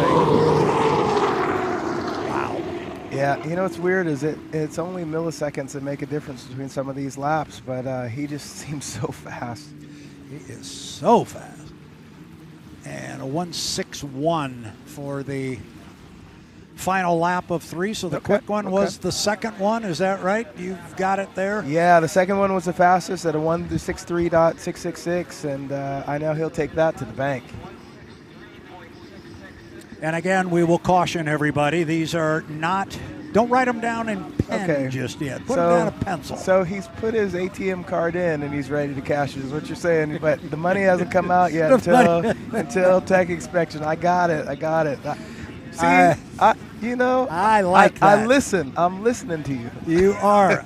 I am liking that analogy. Okay, all right. So he's put the card in the ATM. It's even spit the card back out. He's just waiting to see if the money comes. See if the money comes, and I think it will. The transaction's complete on his end. Yep, got it. That's good. I like that. So now all of our boats have gone out and run one time. Everybody put 3 laps in the book. We're just waiting to hear whether or not boats have cleared tech inspection. We will get that information as soon as we can. I've made eye contact with our Nick Kish. And the referee and Jonathan Abbott. They know what we're looking for. Yeah. And why are they smiling? That's what. Because they know and we don't. Okay, the hand signals aren't working, but that's okay. He read my lips. Yeah. So, and then It's like a fine wine. Things come with time. Yeah. So we're just getting some tech inspection validation, but what's interesting too is when you look at the race course, boy, there's fish jumping everywhere. I gotta ask someone what type of fish those are. I told you I like fishing. I was like, I'm gonna bring my pole next year. I saw a big fish jump down there to our right here just before we started the qualifying. So back to business. Yes. Oh, wait a minute. Fishing's business. There's nothing wrong with that. Back to the other business. Our first 3 boats have cleared tech inspection. Okay. So the 11, the 27, and the 9 Okay. have all cleared. Okay. So those speeds are now in the books, and they are good. Now the money has come out. The money has come out. Okay. Now, J. Michael Kelly's still pacing Okay. out in front of the ATM with Andrew. That's right. Come on out, money. Yeah. And JMK's trying to draw money out of Andrew's account. You're right. So. Yeah, shoot. Yeah, we got a whole new analogy we can play with this weekend. Sometimes things just come out. You never know. I like that one a lot. Yeah. So, looking at the schedule, H1 qualifying is good for. We're on the schedule until 3:20, so we still have just under an hour to run those 4 boats.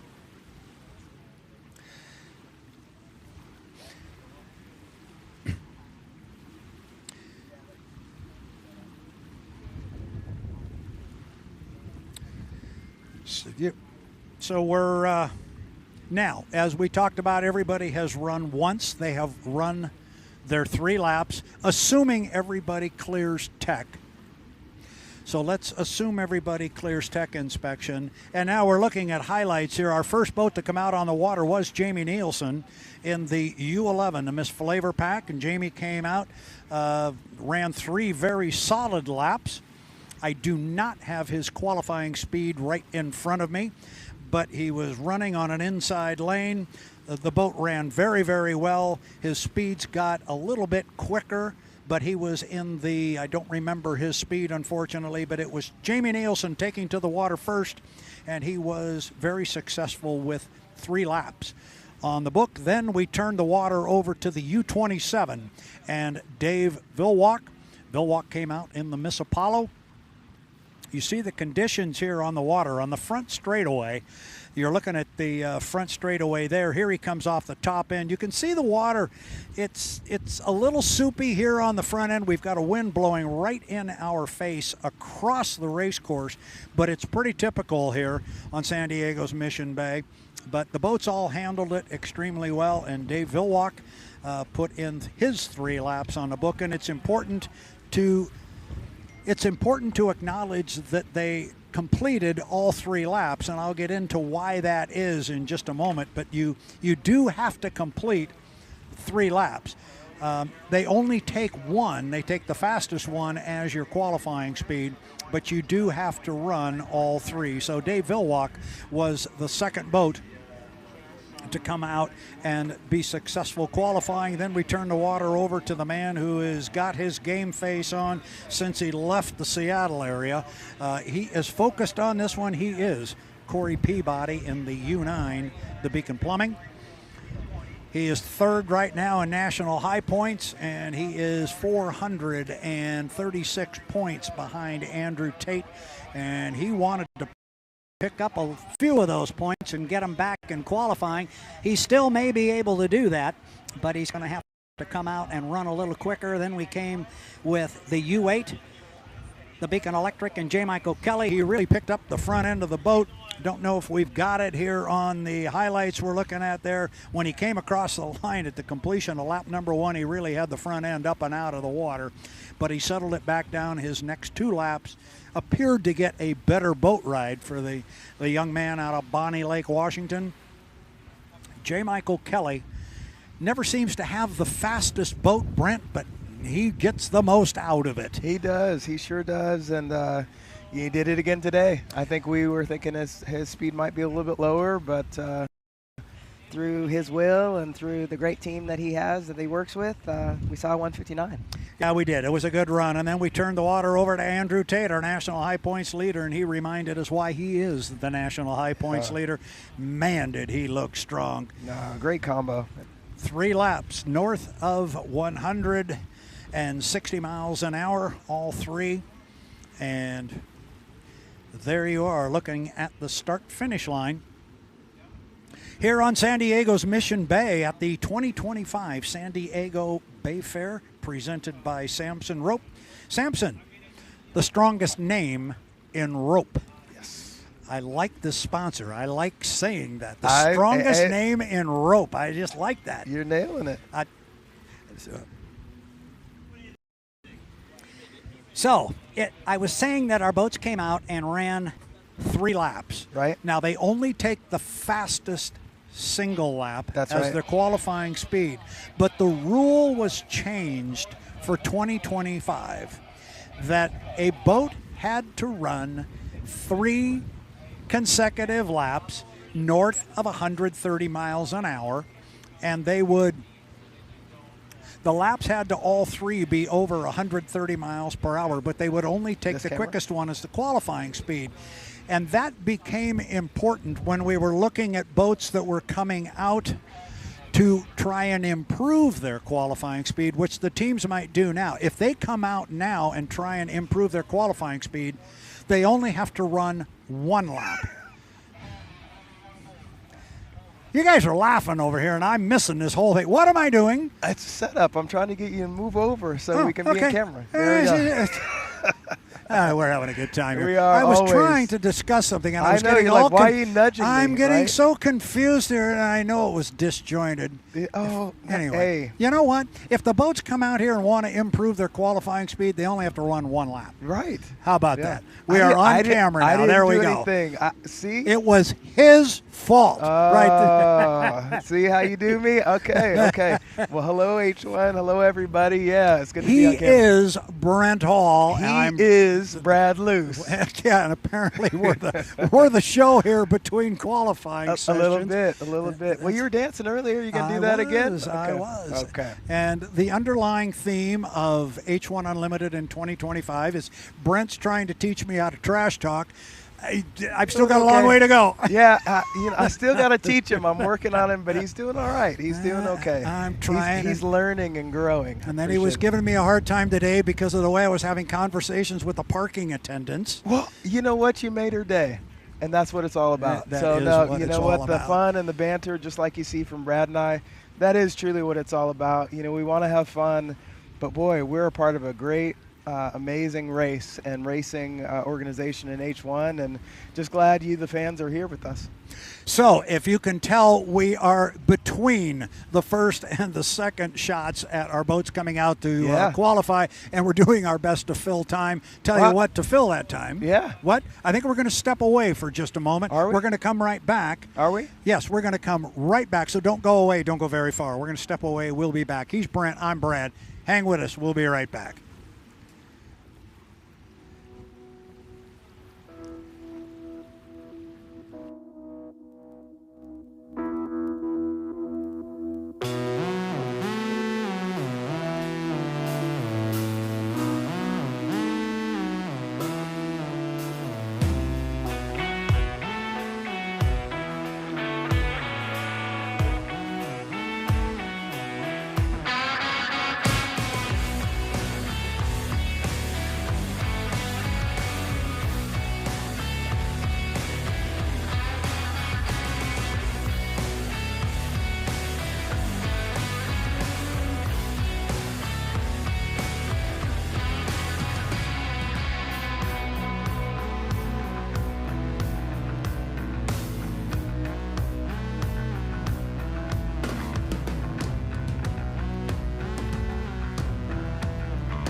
Back here on the start-finish line, San Diego's Mission Bay. It is the 2025 San Diego Bayfair. It is. Presented by Samson Rope, the strongest name in rope. It is Samson. Hey, we took a break for just a minute. I had the opportunity to run down and talk with the officials. Yep. All of our H1 Unlimited boats that came out and qualified, they all cleared tech inspection. So everything is now official on those qualifying speeds, but our qualifying ladder is not yet finally determined because our boats can still come back out and run a second time.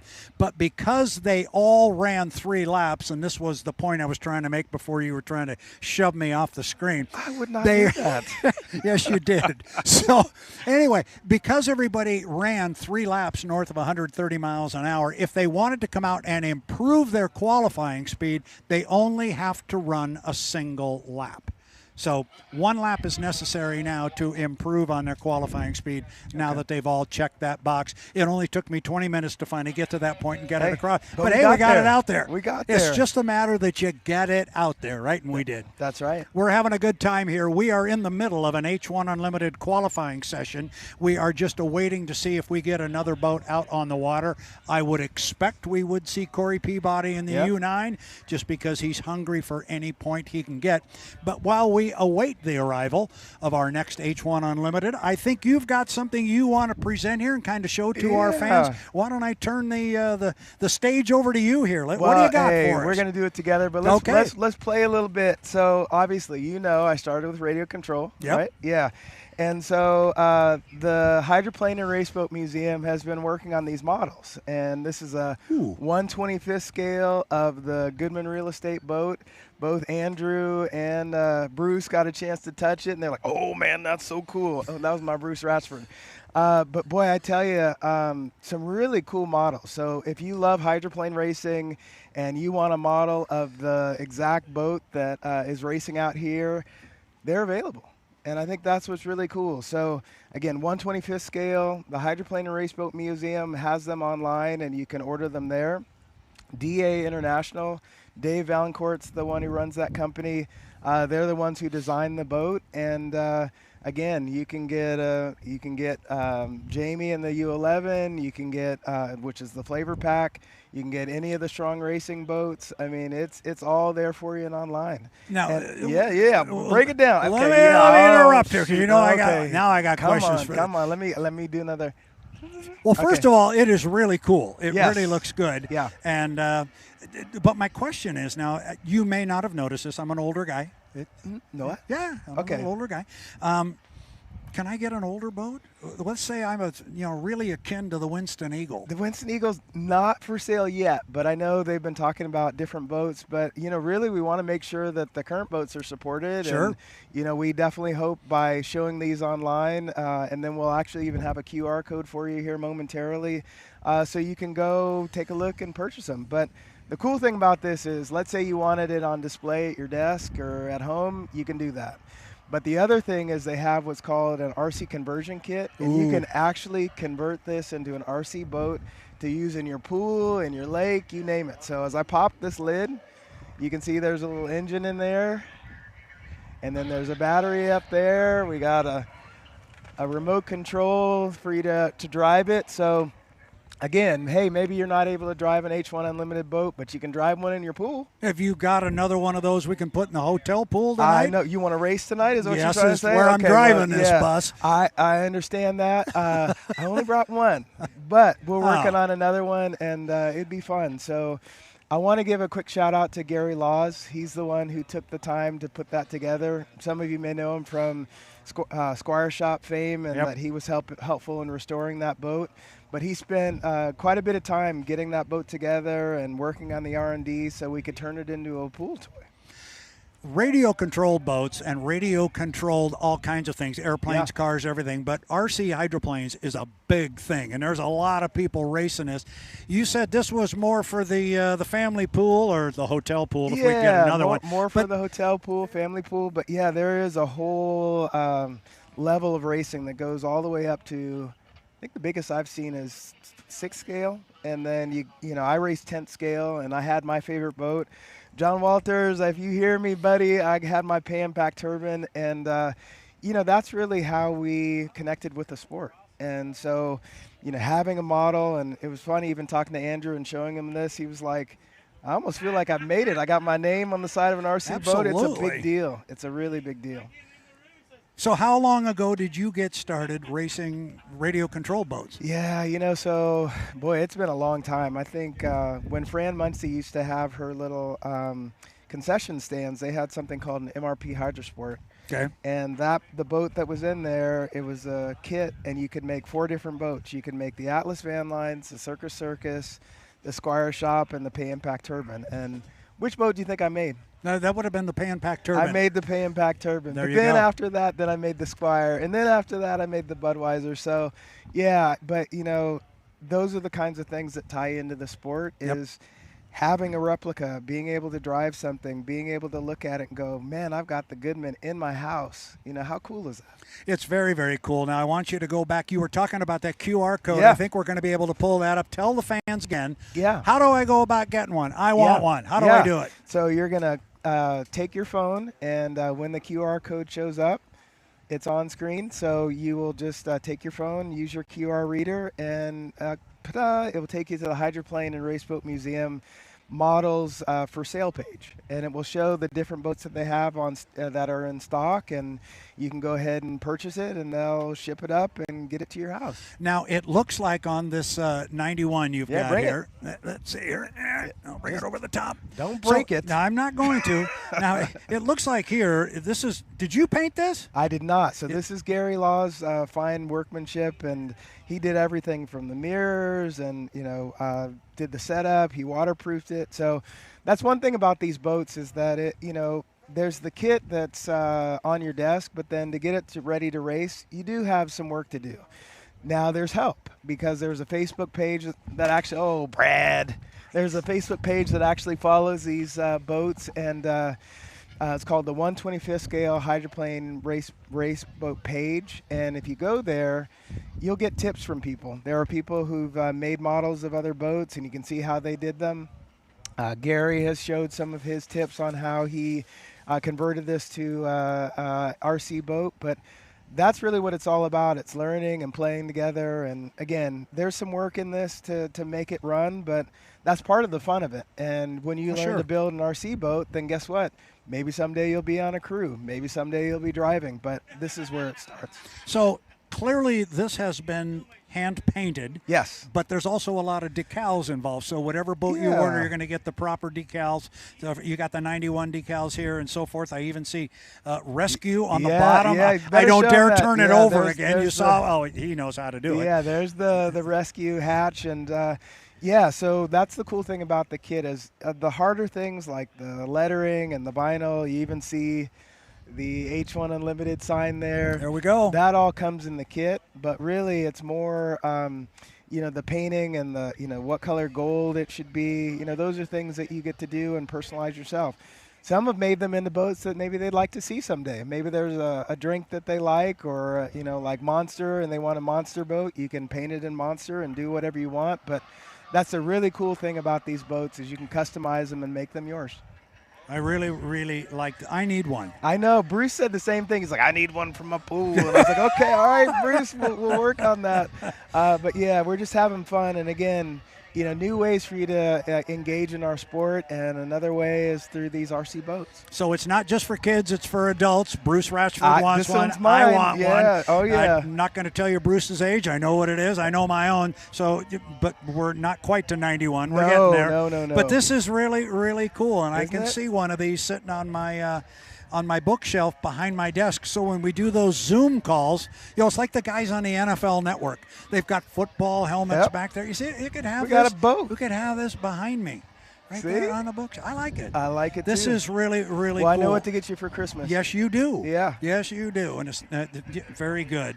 So Brent Hall wanted to talk about this. I'm glad he did. You brought a very important piece here, and the QR code was on there. If you missed it, you didn't get it, go on. Where do they go? Can they go to the Hydroplane and Raceboat Museum website? Museum's website and the store. And then again, I just want to do a quick shout out to Dave Valancourt, to Gary Laws, and all the folks that have been working on this project. It's been a lot of fun. It's been a lot of fun. And This is really cool. I can tell you this looks really good. Thank you, Hey, young man. This is awesome. We always play, don't we? Yeah, we do. And then someday maybe you can run into him in a radio-controlled race. He'll be the guy in the pan-pack. That's right. Don't give him a full lane.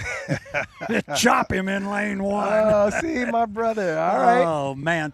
So thank you for doing that. That is very cool. I knew pleasure. of those things, but I had not seen one. I had not held one in my hand. Obviously, I turned it over and spilled the guts down on the floor. Obviously, it was tough. It was break. tough. It didn't break. Yeah. You notice he took it out of my hand I did. quickly thereafter, and I never got it again.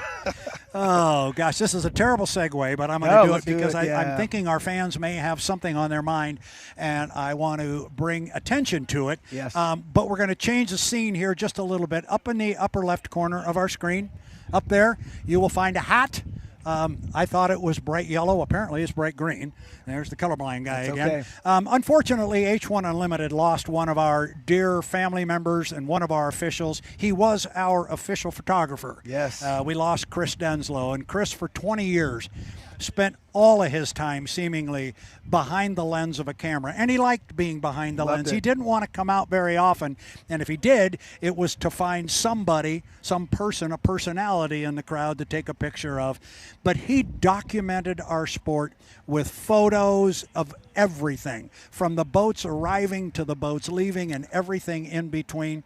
Today at the drivers' meeting, it was brought up, and they asked for a show of hands of anybody who had one of Chris Denslow's photos on their wall, and everybody there raised their hands. He was that good, and he helped out so much. He was an incredibly important piece of our H1 Unlimited team, and we lost the young man. We did. On August the 31st after a short illness, and a bunch of us went back and we watched his Rooster Tail Talk interview, and he just kept talking about San Diego. And he couldn't wait to get to San Diego. He loved to come to San Diego. It was his favorite venue. He loved being down here. He loved taking pictures. And all of us within H1 and the family, we can picture him pulling his wagon. We can. Had a little red wagon that he pulled up and down the pit area with all his lenses and cameras and all that stuff. But the other piece was he always had that hat on his head. And he loved San Diego. He was looking so much forward to coming down to the Bill Muncey Cup on Mission Bay, and somebody came up with the idea, why don't we take a little piece of Chris and bring him with us? So Chris is with us up there, and I said I might get a little touched by it. I'm sorry. Nope. He's a very important family member, and he's gone. Yeah. Oh, man, yeah. Chris, and what I also loved is just his, I got the pin here, and these are going around, so definitely something that you can get at the race side, and if you reach out to folks, we'll let you know on that too. But he just had such a dry sense of humor that you just look forward to, like, oh, you're in another boat again, Hall. What is it this time? Yeah. It's like he'd always say something, and he covered the RC boats, the 1-liters, the unlimiteds, every race class that you can imagine. So just what a champion of our sport, and he will truly be missed. He will indeed be missed, but he is here. A little piece of him is here. So, Chris, enjoy it. We miss you, buddy. And I'm told we got a great segue. Yeah. We got a boat on the water, I'm told. So we're going to spin around. We're going to talk about race boats on the water. Chris Denslow, that's why the hat is there. We love him. Love you, bro. All right. So we got a boat. We do. How about that? Yes, we do. We've got a boat coming out. I cannot see who the boat is. I believe it's the U-27. The U-27, that would be the Miss Apollo and Dave Villwock, if I'm right, or is it Corey? This is kind of fun here. I don't know who's coming, and it is Dave Villwock in the U-27. I still see that gold line when the sun hits it across the front of that canard wing, but we'll let that go.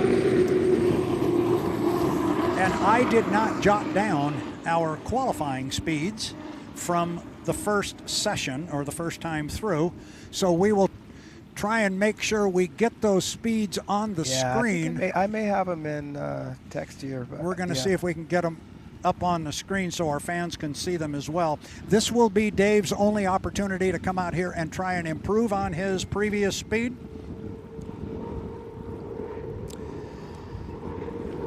And Dave is not on the clock yet. The first time by is just a warm-up. So he will come down, and this is what I was talking about. Because everybody cleared the tech truck and qualified legally with 3 laps on the books, he only has to run 1 lap faster than his fastest one before, and he could go in and it would be done. So we're going to put him on the clock right now. Dave Villwock driving Bruce Ratchford's U27 on this Apollo. Very clean line. He looked like he came out of that pretty fast, so off to a good start. Again, really pretty rooster tail coming out of the corner, and as he heads down the backstretch. Yeah. So I know Dave wants to best where he was at before, and you know, there's a lot of strategy here too. You know, the big thing is keeping the RPMs up. You'll notice that the whole goal as well is to make sure that the boat just has a nice flat boat ride, and so that's what he's working on here. Coming into the corner, about to hit this long drag straightaway, which is a lot of fun for the drivers. You know, once they hit that start finish, they're probably getting close to 160, 170, sometimes 180. Some top speeds of 190, and say every once in a while might even hit a 200. So again, Dave's really moving. We'll start looking for times here in a bit, and yeah, this is just another, but he's not stopping with 1. He's continuing to go. So yep, obviously, he's going to keep rolling here. He can run 3, or he can run 1, or he can run 2. He can do whatever he wants. We're working to get some.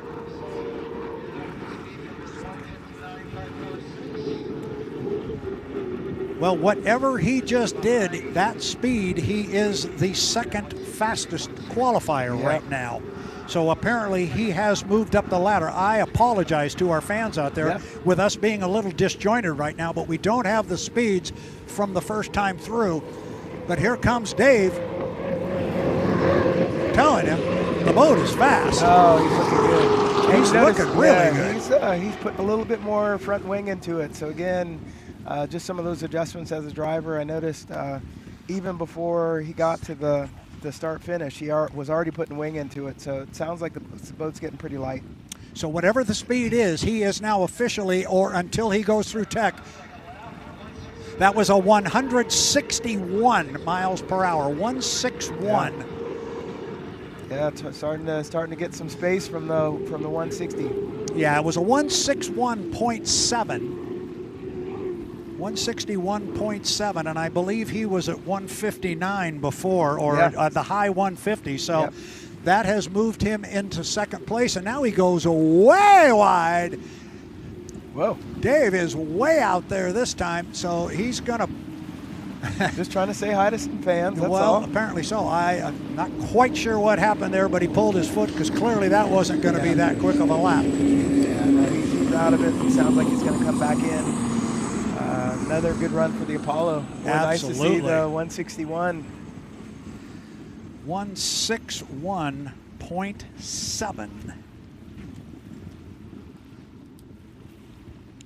Boy, I can imagine old Bruce Ratchford's getting pretty excited over there.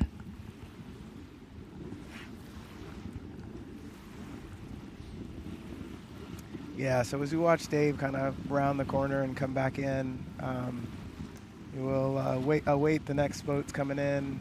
It's exciting. I think we're gonna see more. Sorry, I'm getting something in my ear. I just want to make sure I hear the whole story. Yeah, we're scrambling here to try and pick up speeds. Here's the. Hang tight. We're getting it for you.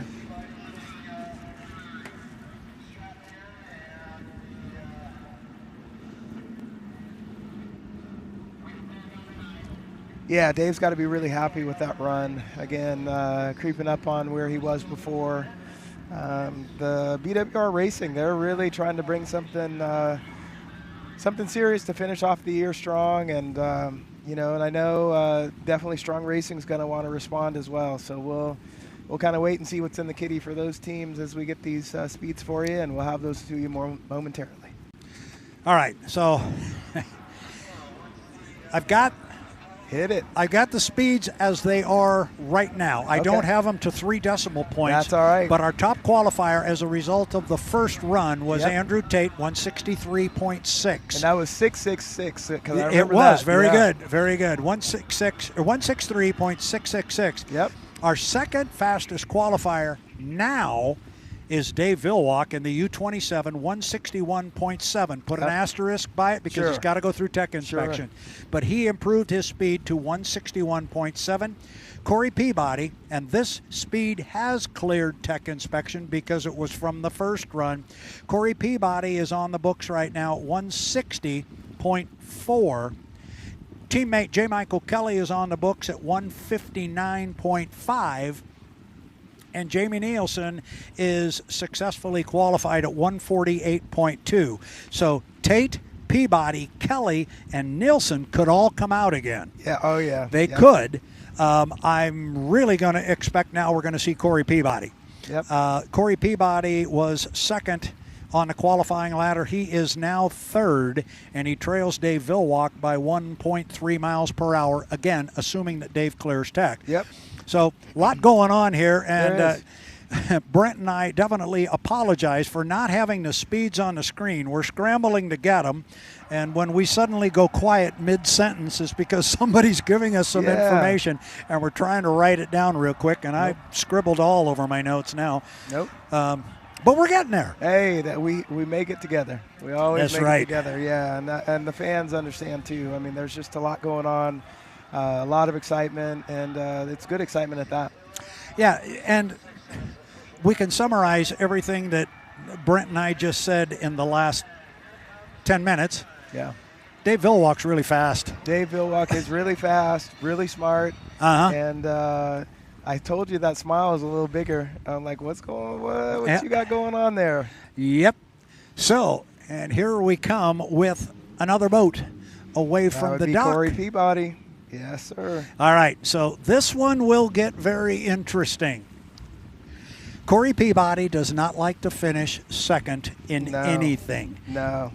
He is right now third in national high points, 436 points behind our leader, Andrew Tate. Andrew Tate right now is in line to pick up 100 points from qualifying. Corey is in line right now to give 70. He's coughing up 30 points to Andrew. He doesn't want to do it. And so he is out here right now with a mission, and that mission is get past at all cost. Well, that's not true, but he would love to get past Andrew Tate at 163.6, but he's clearly got to get around Villwock at 161.7. Yeah, this will be that interesting. Second place at least. Yeah, then he's only given up 20 points, which he doesn't want to do. No, but he'll take that. He will indeed. So here goes Corey. U9 Beacon Plumbing, the boat owned by Darrell and Vanessa Strong out of the Tri-Cities of Washington. Corey Peabody currently on our qualifying ladder at 160.4. 160.4. Yeah, I remember we were cheering him on. He was the first to kind of get that 1.6 on there, and I know. Let's see, he'd love to have a 1.62 at least. So here he comes. Yep. Here comes Corey Peabody driving a U9 to Beacon Plumbing, and we're going to put him on a clock right now as he walks the sponsors across start-finish line. Yeah, he's really going for it. When you come across the line like that, you know he's trying to get his speed up. He's serious. Yep. All right, bottom end of the race course. Boy, it's turned into a beautiful day as he's down here, down at the I-5 corner. He makes that corner, and the sun hits that wall of water off the left side skid fin.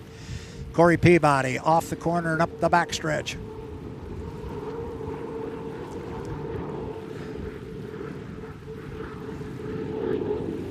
I don't know why, but it just seems like I'm not hearing the turbine wind up quite the same way as before. But like I was wrong before, I could be wrong again. Well, I'm really glad, Brent, that you said that, because honestly, I was thinking the same thing. Yeah. It just didn't look that quick up the backstretch. But hopefully he'll surprise us. I just that feeling is like, now he looks good coming across in front of us. He does, and we don't have our normal communication here, but We got the stat man down there. We'll get him to look our way. He's going to give me some... Yeah, that was a message. He's not paying attention. But, yeah, no, Corey looked good. You know, but again, just it's hard to tell out here. This is such a long and fast race course that, yeah. 157 on lap 1, 157. Okay. Yeah, so we were right. It did seem like he was a little off the mark. Didn't seem like he quite had the same horsepower or beans coming out of there, but who knows? Maybe that was just a warm-up lap for him, so we'll see what he brings this time.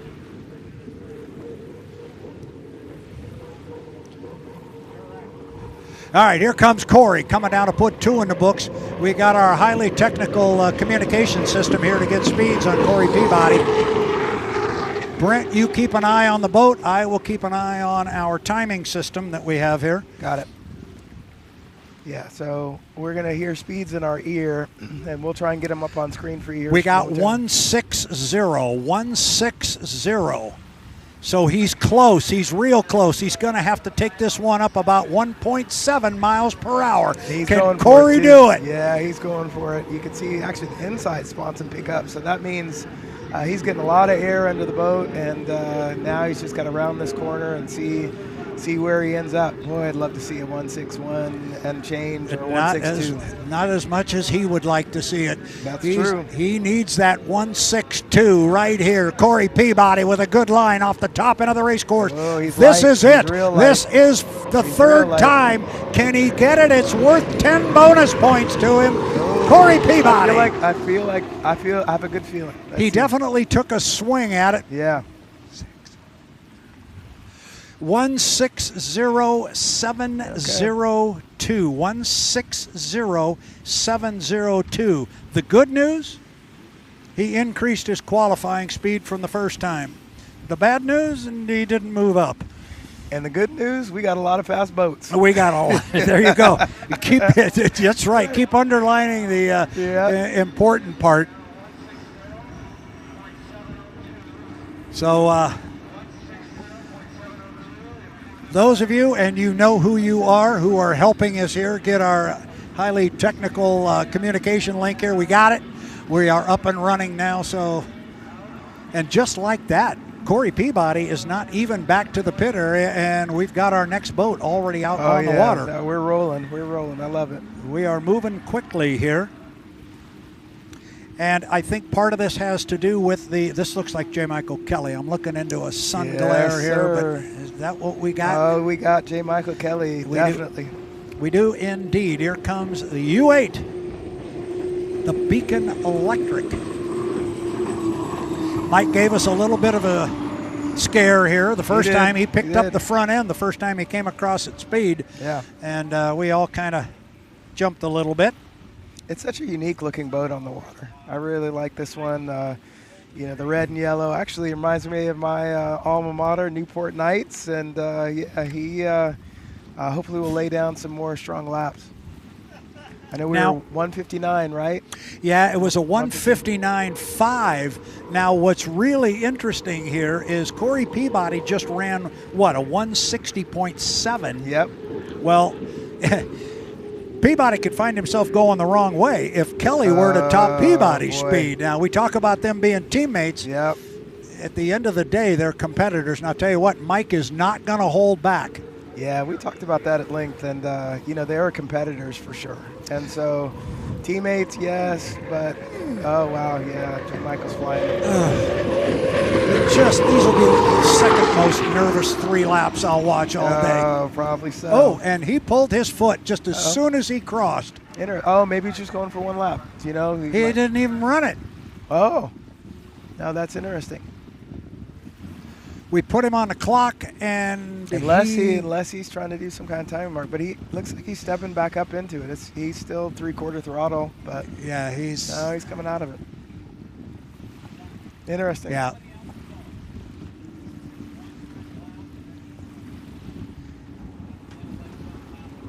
And if he now, they would get after him if he went out and tried to use this as a test and do timing marks and stuff. That's a no-no. I don't think so. I No. think something's going on. That's odd. He's going to bring it home. He may not have liked the bullet that was in there. Something was wrong. He brought it hard to the line, and as soon as he went across, you could just hear the motor step down, and he pulled the foot.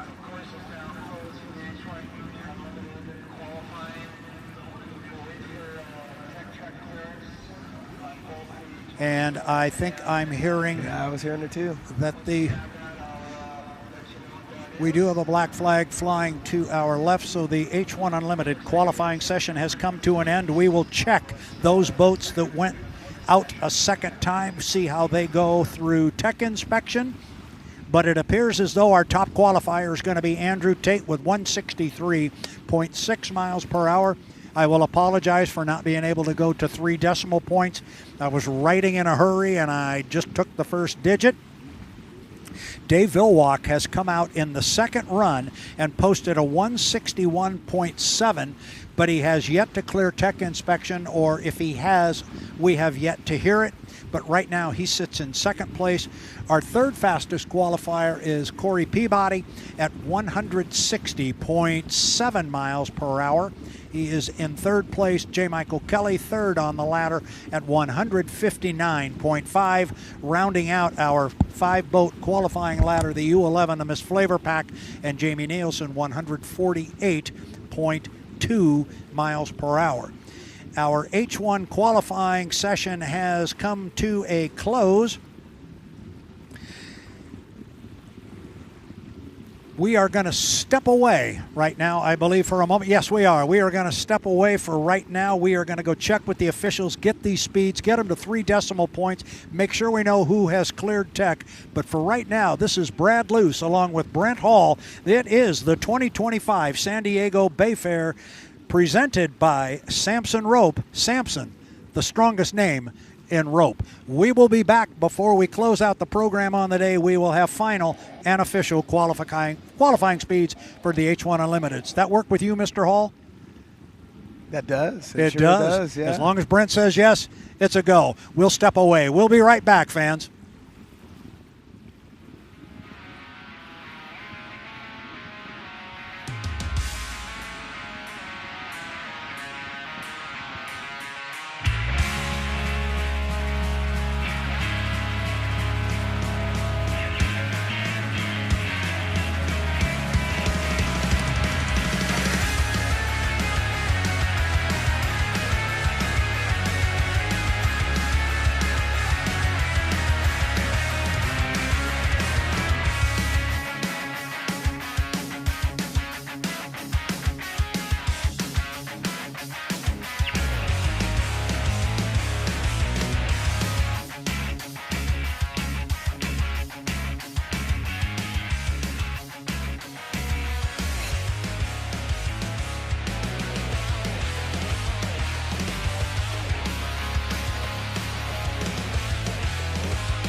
H1 Unlimited Hydroplanes. The world's fastest race boats. 10, 9, 8, 7, 6, 5, 4, 3, 2, 1.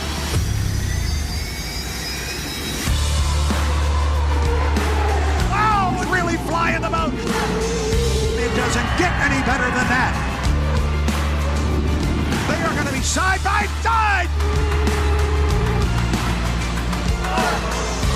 This is for the checkered flag.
Back here on the start-finish line tower, San Diego's Mission Bay, Brad Luce, along with Brent Hall. We got 1 liters, baby, yeah. Yeah, we got racing coming our way. It's 1 liter hydroplanes at the 2025 San Diego Bayfair, presented by Samson Rope.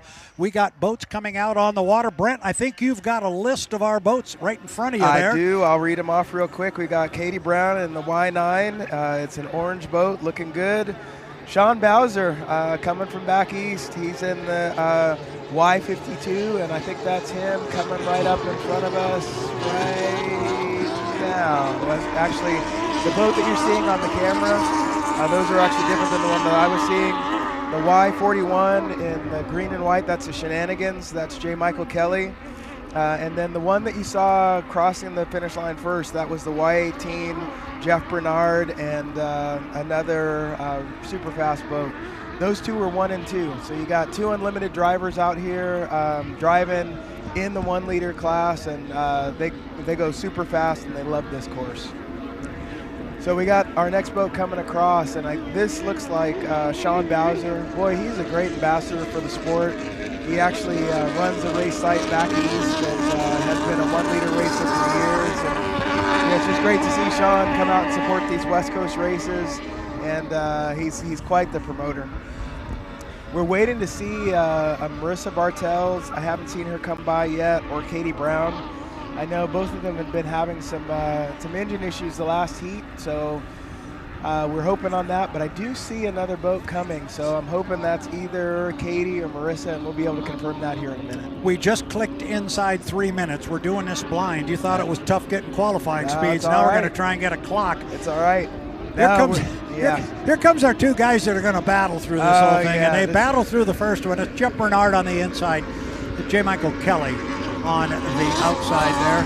Yeah, there's a couple of guys who know each other pretty well. I'd say they would fit the bill. Yeah, and Jeff got the inside again, so he won the last heat. I know J. Michael has the capability of beating him from the outside, but it makes the job a lot tougher. It does indeed, and for these two, you talk about a race off the dock.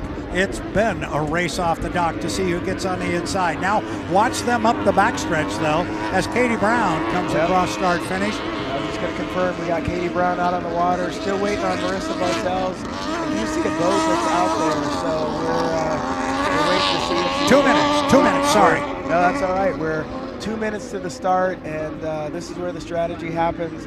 You definitely see J. Michael and Jeff out front. You got Katie Brown coming in to mix it up. This is going to be a good boat race. And so we've got the 4 boats running. I've been trying to do this manual clock. Who are we missing? Yeah, Marissa's the only one that I haven't seen so far. We got Katie, we got Jeff. That's Sean we're looking at there on the screen. The green and white is Sean. And then you got our superstars. And actually, it looks like J. Michael. Well, he had lane 1 for a minute, but Jeff just leapfrogged, and so now it looks like Jeff's back. He's like, nope, no sir, you don't get that. And let the shenanigans begin, as it says on the side of J. Michael Kelly's boat number 41. Here comes a countdown to 1 minute. Yeah, coming this up. This will be a countdown to 1. We're inside 5. We're at 3, 2, 1. 1 minute. Mark, there 1 minute. 1 minute. Okay, so now it looks like Katie's trying to catch up with Jeff and J. Michael.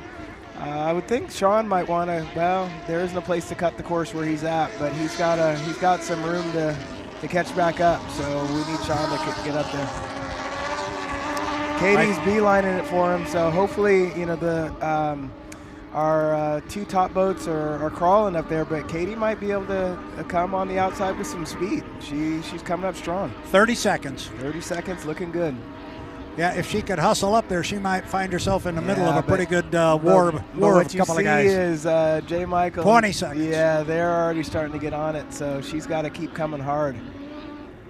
Yeah, it's going to be a little bit late for her, but you know what? She's in a great place for a third, and then we are going to watch one heck of a 1 liter race here right now. 4, 3, 2, 1.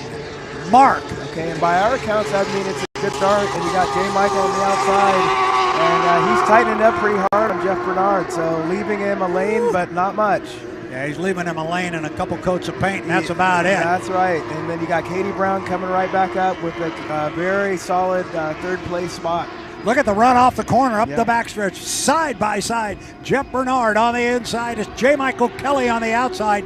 Kelly's got the lead, but he's only got it by about a boat length, and now Bernard picks it back up on him. Yeah, Bernard sure did. And what do you like to say? You can throw a blanket over him, right? You could throw a blanket over him. We're going to go 3 times around here on this 1 2/3 race course. It's a 5-mile heat.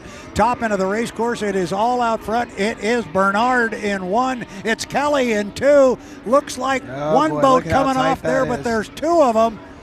Now it looks like J. Michael, Jeff all of a sudden has found some speed in the straightaway. J. Michael had him the first lap, but he's really trying to air it out so he can get the, keep it down, J. Mike. Yeah, he likes to fly everything he gets in. We're at the lower corner, and there's literally no more than a boat length there between the 2. Super tight, yeah. You could see J. Michael Swanson was just right with the back of Jeff's boat.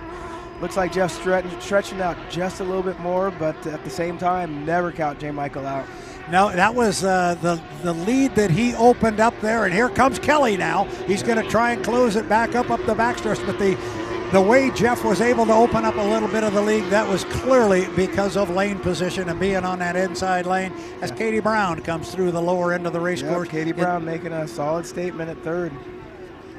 I'm looking for Sean Bowser. Where's Sean? I think we lost Sean. Yeah, Sean may have gone down. We're looking for him on the course, but Katie's doing her thing out on a good ride, and then we got a boat race here. But boy, Jeff Bernard and the Y18, he is flying and starting to pull away. He sure is, but Kelly, you know him. He's not going to let him go without a fight. He knows if Bernard makes one little step, and I tell you what, it was Mike who picked up the front end there just as they got to the completion of lap number 2. He had to pull his foot just a little bit, but you know Kelly, not until he sees the checkered flag is he going to pull his foot out for very long. So it's Bernard by about 6, 7 boat lengths. Kelly right in that right side rear view mirror. Yeah, and Jim Michael, he's running an electric canard on that one, so you notice it's kind of angled and stuck. You set it and forget it sometimes, but he's got a lot of downforce on that boat just to keep it on the water, and here comes Katie Brown. Katie Brown comes down. She will put her second lap in the books with one more to go. And the white flag is flying. I think we'll see it go down and the checkered flag go up. Here it comes. It's going to fly for Jeff Bernard as he will come down. Jeff in the Y18. The blue and white boat, he knows he's got to get inside of J. Michael Kelly to beat him. He did, but Kelly now after going 0 for 2 knows he's got to get inside Jeff, I think. 2-0, 0-2, yep, Jeff, another really good heat. I think what's interesting is, J. Michael gets to work with Jeff's crew chief on this boat, which is, I know Jim Seckler actually, I believe he owns the boat, if I'm not mistaken, and then definitely has done quite a bit of work on that one, done quite a bit of work on both boats, but great heat, and not surprising that those two were super fast. And that's the way they ran in the first heat. That's the way they run in this. I think the best part of that heat may have been, as we like to call it on the unlimited side, the race before the race. Because Jeff Bernard was the first one out of the pit area. He got inside Mike. Mike was able to get it back from him, but then Jeff stole it right back. And when the heat ran, the inside lane proved to be fortuitous.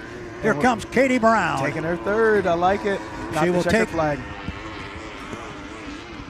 She will take her third place finish. Nice run for Katie. Talked to the young lady this morning, and she's under some pretty strong tutelage there, no pun intended. Yeah, there is a big SR on that boat. There is an SR on that, but also got her mom and dad are very much invested in her racing career. Kip Brown, Tiffany Brown, it's definitely a family affair, and we watched Katie in the outboards, and she quickly moved to the inboards, went to T, and now is in 1 liter, and really cool to see her growth and progression. Definitely a future star of the sport. I think so too, and there are a lot of them, and unfortunately in that heat we did not get to see Marissa Bartels. Another star of the sport. And Marina. Marina Bartels as well. There are a lot of young ladies who are making their mark in hydroplane racing, and they are going to keep climbing up the ladder, and I think it's terrific. I think it's wonderful. They are, to your point, the future of our sport. Yes, they are. And no, we're not forgetting about the Carson Kellys and Asher Kellys. Yeah, I got it mixed up last time. I have not gotten kicked in the shin yet, but it's coming. It is probably. I said Carson Kelly, Asher, I'm sorry, and the J-Stock hydroplanes at Seafair. So I'm saying that publicly. And then you're going to find someday, somewhere, people are going to have to deal with a young man by the name of Fast Eddie Canfouche, too. He is, he's a good one. So that is going to do it for our coverage. It's not quite going to do it for our coverage today. By the way, we have confirmed that all of our H1 Unlimited hydroplanes have cleared tech inspection. Yay. So everything was fine as we reported. So here come our national high points. Are going to pop up on the screen here.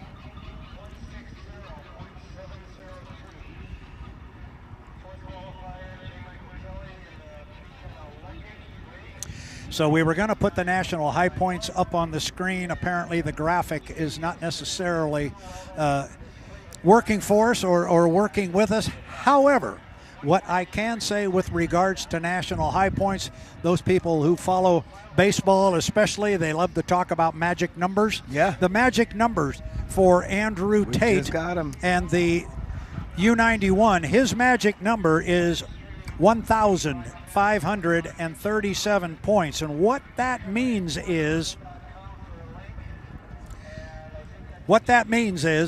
any combination of points that he gets or that J. Michael Kelly doesn't get, that's what he needs to win the National High Points Championship. In looking at our National High Points right now, our number one boat and driver, National High Points at this moment, is Andrew Tate. He is in first place with 4,175 points. Second place, J. Michael Kelly. He has 3,711. Third goes to Corey Peabody with 3,484.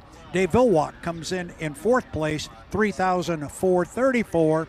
And Jamie Nilsen rounds out the top five with 3,327 points.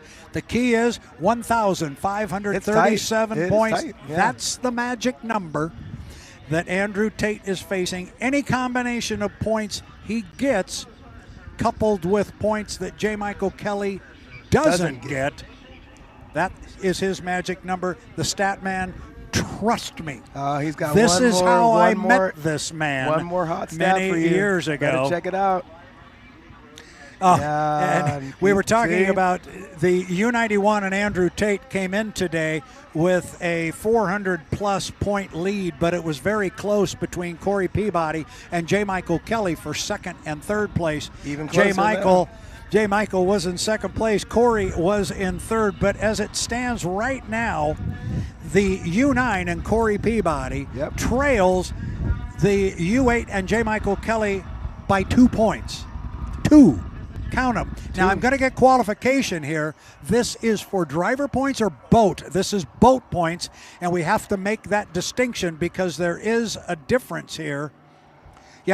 Yes, and so in the numbers, I realize, fans, you're not looking at this. We've had some technical difficulties, but J. Michael Kelly is in second place with 3,711 points. Corey Peabody is in third with 3,400.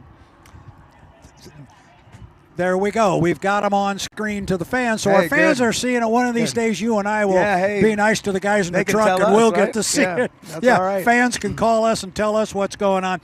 But in the boat national high point standings, the U9 trails the U8 by, count 'em, 2 points. That is super close. Oh, my gosh. We made a decision after qualifying today with regards to the speeds of the H1 Unlimiteds. We decided they were fast. They were fast. I'm going to simply say the national high points are close. Yeah. And I think that covers it.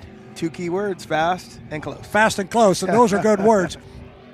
Thank you to the stat man, and thank you for the guys in the truck in pulling that together. There was some scrambling to do it. Now I think it's time we can step away from today because our day is coming to an end, young man. It's been a good day.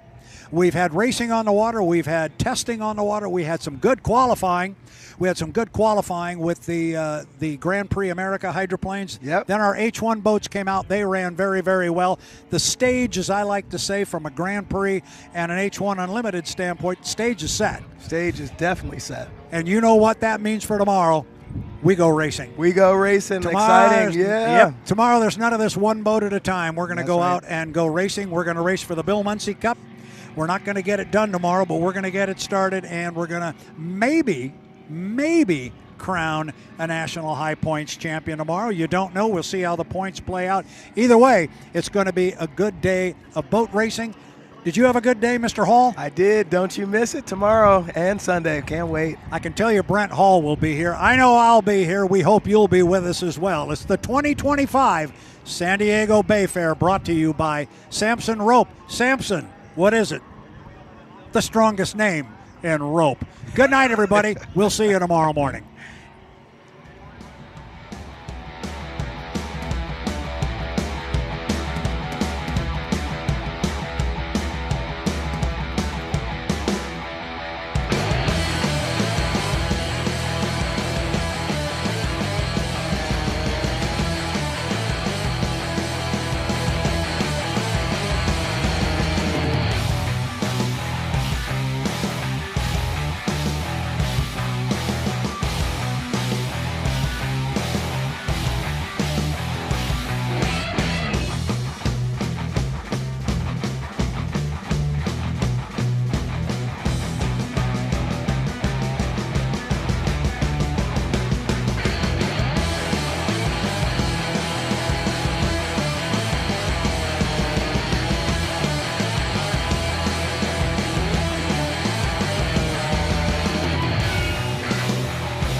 unlimited hydroplanes.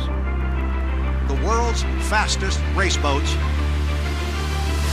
10, 9, 8, 7, 6, 5, 4, 3, 2, 1.